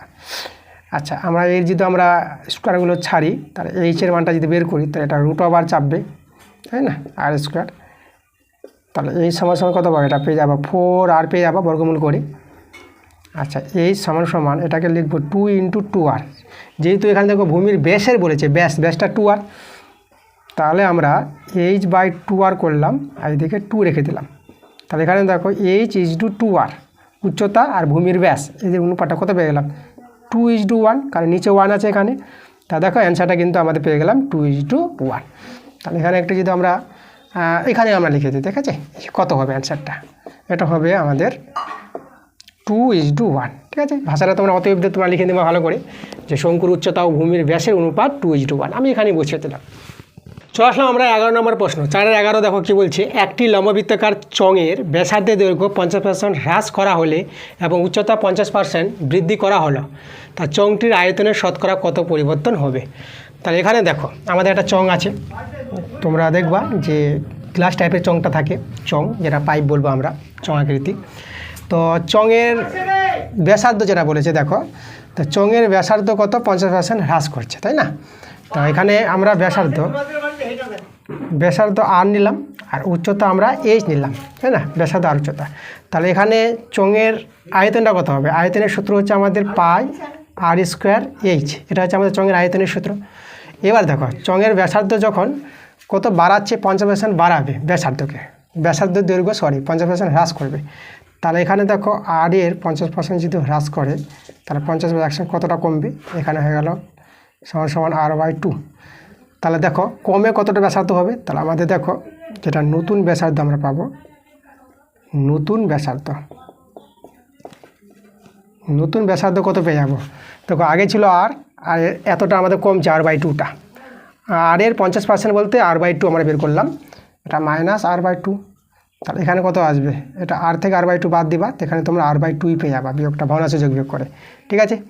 এবার দেখো এবার উচ্চতা দেখো, উচ্চতা আমাদের কি বলেছে, উচ্চতা কিন্তু 50% বৃদ্ধি করবে, উচ্চতাটা বাড়াবে। তাহলে দেখো আগে ছিল উচ্চতা এইচ, বাড়াচ্ছে 50%, তাহলে 50/100, তাহলে এখানে আমাদের কত আসবে, এটা h/2 এতটা বাড়াবে। তাহলে আমাদের দেখো নতুন উচ্চতা আমাদের কত আসবে, তাই না। তাহলে দেখো আগে ছিল এইচ আর এটা বাড়ছে, এইচ + 2টা আমাদের বাড়লো, তাহলে এটা দেখবা তোমরা পেয়ে যাবা 2 আর এটা 2h + h, তাহলে এটা কত পাবা, 3h/2 পেয়ে গেল। এবার এই অনুযায়ী আমরা আয়তনটা বের করবো, আমরা নতুন আয়তন। তাহলে দেখবো লিখবো নতুন আয়তন, একটা আয়তন পাবো আমরা, নতুন আয়তন, সেটা কি পাই আর স্কোয়ার। দেখো আর বলতে কত পেয়েছি, আর আমরা পেয়ে গেছি r/2, তাহলে r/2 তার হোল স্কোয়ার ইন্টু এইচ কত পেয়েছি, 3h/2। এই মানগুলো বসে আমরা সরল করব। আর এখানে একটু আমরা সরলটা করে নিই। দেখো এখানে পাই ইন্টু r²/4 আর এটা 3/2 ইন্টু এইচ, ঠিক আছে। আচ্ছা আমরা পাই আর স্কোয়ার এইচটাকে একটু একদিকে করলাম, কাটাকাটি তো কিছু যাচ্ছে না, তাহলে আমরা যদি বলি উপরে 3 আর নিচে 4 দিয়ে 8, এভাবে আমাদের দাঁড়ালো। তাহলে এবার দেখো তো আমাদের ব্যাসার্ধ কমানোর জন্য আর উচ্চতা বাড়ানোর জন্য আমাদের আয়তনটা এভাবে দাঁড়ালো। তাহলে এই মানটা দেখো, আগের আয়তনটা ছিল এটা, এই যে আয়তনটা আগের, আর এখনকার আয়তনটা আসলো এটা। তা তোমাদের দেখতে হবে কে বড় কে ছোট। যদি এটা বেশি হয় তাহলে আয়তনটা বেড়েছে, আর যদি এটা কম হয় তাহলে আয়তনটা কমেছে। আমাদের দেখো এটা কিন্তু 3/8 একের চেয়ে ছোটো ভগ্নাংশ, তাই 3/8কে দেখে বলবো এর চেয়ে কিন্তু এটা কিন্তু কম আছে। তাহলে কিন্তু আয়তন কী হয়েছে, হ্রাস পেয়েছে আয়তন। তাহলে এখানে লিখবো আয়তন হ্রাস পায়। তাহলে লিখবো আয়তন হ্রাস পায়, কত হ্রাস পাবে, ঠিক আছে। আগে ছিল এটা, বড়টা থেকে বাদ যাবে ছোটোটা, পাই আর স্কোয়ার এইচ থেকে আমরা পাই আর স্কোয়ার এইচ ইন্টু 3/8 বাদ দিলাম। তাহলে এখানে পাই আর স্কোয়ার এইচ কমন নিয়ে নাও, 1 - 3/8। তাহলে পাই আর স্কোয়ার এইচ ইন্টু, এটা ভগ্নাংশ যোগ বিয়োগ করো, 8 থেকে 3 চলে গেলো 5/8। আমি একটু একবার করে দিলাম, এটা পেয়ে যাবো 5/8। এতটা আমাদের হ্রাস পায়। এবার দেখো শতকরা কতটা হ্রাস পাবে, এবার আমরা লিখবো অতএব শতকরা আয়তন হ্রাস পায়, ঠিক আছে। দেখো শতকরা আয়তন কীভাবে হ্রাস পাবে সেটা আমাদের নিয়মটা হচ্ছে এইভাবে, এখানে আমি লিখি। দেখো হ্রাস যেটা পেয়েছে আয়তনটা সেটা আমরা উপরে লিখে দেবো, পাই আর স্কোয়ার এইচ ইন্টু 5/8। আর আয়তনটা কী থেকে আয়তনটা হ্রাস পেয়েছিল, প্রথমে কত ছিল, পাই আর স্কোয়ার এইচ, এত আয়তন থেকে হ্রাস পেয়েছে। তাহলে এই আয়তনটা নিচে দিবা, পাই আর স্কোয়ার এইচ, যেভাবে আমরা লাভ গতির অঙ্ক করতাম সেই টাইপের জিনিসটা শতকরা বের করতে গেলে, ঠিক আছে। কারণ প্রথম এই আয়তন থেকেই তো আমাদের আয়তনটা কমেছে, তাহলে যেটা কমেছে সেটা উপরে, আর কী থেকে কমেছে, এই আয়তন থেকে, তাহলে এই আয়তনটা আমরা নিচে দিবা। আর শতকরা বলেছে 100 দিয়ে গুণ করে দাও, এভাবে করলে আমরা কিন্তু শতকরা অ্যান্সারটা পেয়ে যাব। দেখো পাই আর স্কোয়ার এইচ আর পাই আর স্কোয়ার এইচ কেটে গেল, তাহলে আমাদের থাকলো কি, শুধু আমাদের থাকলো 5/8 ইন্টু 100। এটা কাটাকাটি করো, এখানে যদি করো কাটাকাটি, আমরা করবো 4 দিয়ে করি, 4 25 100, আর এখানে 4 দিয়ে 8। তাহলে দেখো উপরে আমাদের হয়ে গেল 25 5 125, আর নিচে কিন্তু আমাদের 2। এটাকে যদি তোমরা যে ভাগ করো, 2 × 12, 2 দিয়ে 4, আর দশমিকের জন্য 0, 2 5 10, ঠিক আছে, 62.5 বাবা এটা ভাগটা, ঠিক আছে। তাহলে আমাদের এত %, এটাই আমাদের কিন্তু অ্যান্সার। তো চলে এসেছি আমরা আজকের শেষ প্রশ্ন, ঠিক আছে। শেষ প্রশ্ন চলে আসলাম। দেখো তোমাদের সব প্রশ্নগুলো কিন্তু করে দিয়েছি, এসিকিউ এমসিকিউ সব করে দিলাম তোমাদের। আজকের শেষের প্রশ্ন, এই প্রশ্নটা তোমাদের ভালো করে করিয়ে দেবো। তো অঙ্কগুলো তোমরা ভালো বুঝছো। তো তোমরা আবার বলি তোমাদের যে ক্লাসগুলো যদি তোমাদের ভালো লাগে তা তোমরা বন্ধুদের কাছে শেয়ার করবা ক্লাসগুলো। তোমরা আমার চ্যানেলকে লাইক করবা, ভিডিওগুলোকে লাইক করবা, এবং আমার চ্যানেলটাকে সাবস্ক্রাইব নিশ্চয়ই করবা। তো চলো আমরা শেষের অঙ্কটা দেখে নিই, যে আজকে 4-এর 12 নম্বর অঙ্কটা কী বলছে। তো দেখো 3, 1, 5, 6, 3, 4, 5, 3, 7, 2, এই যে একটা সংখ্যাগুলো দেওয়া আছে। এই যে রাশিসমূহের মধ্যমান বের করতে বলেছে ও সংখ্যাগুরু মান নির্ণয় করতে বলেছে। তাহলে আমাদের কী করতে হবে, এই যে সংখ্যাগুলো দেওয়া আছে এদের মানের ঊর্ধ্বক্রমে আগে সাজাতে হবে। তো আমরা লিখবো অ্যান্সার মানের ঊর্ধ্বক্রমে সাজিয়ে পায়। তাহলে মানের ঊর্ধ্বক্রমে আগে সাজিয়ে নাও, মানে ছোটো থেকে বড় সাজাও। তাহলে ছোটো প্রথমে কী আছে, 1 আছে, তাহলে 1 দেখো, আর কোথায় 1 আছে, 1 কিন্তু এক জায়গায় আছে। তারপরে 1-এর পর কে আছে, বড় 2, তাহলে 2 কিন্তু মনে হয় দেখতে পাচ্ছি একটাই আছে। তারপর দেখো তারপর কে আছে, 3 কটা আছে, 1টা 2টা 3টা, 3টা আছে। তাহলে এভাবে 3গুলো 3টা লিখে দাও। 3-এর পর কে আছে, 4 কটা আছে, 4 দেখতে পাচ্ছি মনে হয় একটাই আছে, 4 একটা দেখতে পেলাম। এবার চলে যাবো 5 কটা আছে, 1 2, 5 কিন্তু 2টো আছে। এভাবে দেখে একটু ভালো করে তোমাদের সাজিয়ে নিতে হবে, 5 2টো আছে। এবার 5-এর পর 6 দেখো, 6 কটা আছে, 6 এখানে একটাই দেখতে পাচ্ছি, 6, হ্যাঁ 6 একটা আছে। এবার 7 দেখো, 7 কটা আছে, 7 আছে আমাদের একটা। তোমরা একটু গুনে নেবে এখানে কটা ছিল, 1 2 3 4 5 6 7 8 9 10টা। আমার 10টা কি আসলো, 1 2 3 4 5 6 7 8 9 10টা চলে এসেছে। তাহলে ঠিকই আমাদের টুকা হয়ে গেছে। আচ্ছা, সাজিয়ে নিয়েছি। এবার এখানে দেখো সংখ্যা কিন্তু আমরা 10টা গুনলাম। তাহলে দেখো এখানে যে n যে আছে, কতগুলো পদ আছে এখানে n, সেটা হচ্ছে n দিয়ে আমরা বলবো। তার পদ সংখ্যা এখানে আছে আমাদের 10টি, তাই না, 10টি আমাদের পদ আছে, 10টি পদ আছে। আর এই যে 10টি পদ, এটা আমাদের কিন্তু যুগ্ম সংখ্যা। 10 সংখ্যাটা কি আমাদের যুগ্ম, ঠিক আছে। এই যে যুগ্ম সংখ্যা যদি হয় তা দেখো মধ্যমা বের করার যে নিয়মটা আমাদের মধ্যমা, সেই মধ্যমাটা আমাদের বের হবে। বাইরে হাফ নিবা, এখানে 10/2 এততম মান যোগ আর 10 + 1, ঠিক আছে, /2, ঠিক আছে। 10 বলতে n/2 তম মান, আর n+1/2, n বলতে এখানে 10। এভাবে তোমরা কিন্তু মধ্যমানটা বের করতে পারবা। তাহলে এখানে একটু সরল করি। এখানে দেখো এটা 5তম মান প্লাস, আর এখানে পেয়ে যাবা এটা কত পেয়ে যাবা, এটা পেয়ে যাবা যোগ করে তোমরা পেয়ে যাবা 11। তাহলে এখানে আমরা যদি বলি, আচ্ছা এখানে আমাদের একটু মিস্টেক আছে, এটা আসবে, এখানে আসবে 10/2 + 1, +1টা এখানে আসবে, ঠিক আছে। একটু ঠিক মতো দেখে নিবা, তখন একটু ভুল করেছিলাম আমি। তাহলে এখানে কত আসবে দেখো, এটা 5 আর 1, এটা হবে 6তম মান। আচ্ছা, তাহলে তোমাদের এবার দেখো 5তম মান, ঠিক আছে, তোমাকে দেখতে হবে এখানে 5তম মানটা কত আছে, এখানে 5তম গুণ এটা 1তম, প্রথমতম, দ্বিতীয়তম, তৃতীয়তম, তাহলে পঞ্চমতম তোমাকে দেখতে হবে। তাহলে 1 2 3 4 5, তা পঞ্চমতম মানটা কত আছে, 3 আছে, এভাবে বসাবো। তারপর আছে 6তম মানটা, 6তম মানে 6 স্থানে কত আছে, তা দেখো 1 2 3 4 5 6, 6 স্থানে আমাদের আছে 4 নম্বর, 4 সংখ্যাটা আছে, এখানে আমরা 4 বসিয়ে দেবো। তাহলে এভাবে 5তম মানটা বসাবা আর 6তম মানটা বসাবা, এখান থেকে দেখে মানটা বসাবা।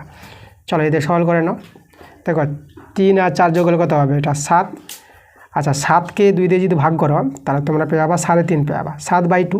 7কে 2 দিয়ে ভাগ করলে কত পাবা, 3.5, 3.5। তাহলে এই হচ্ছে আমাদের মধ্যমা। দেখো মধ্যমা অ্যান্সার আমরা পেয়ে গেছি। এবার দেখো আমাদের বলেছে সংখ্যাগুরুর মান। তাহলে সংখ্যাগুরুর মানটা আমাদের বের করতে বলেছে, এখানে লিখবো অতএব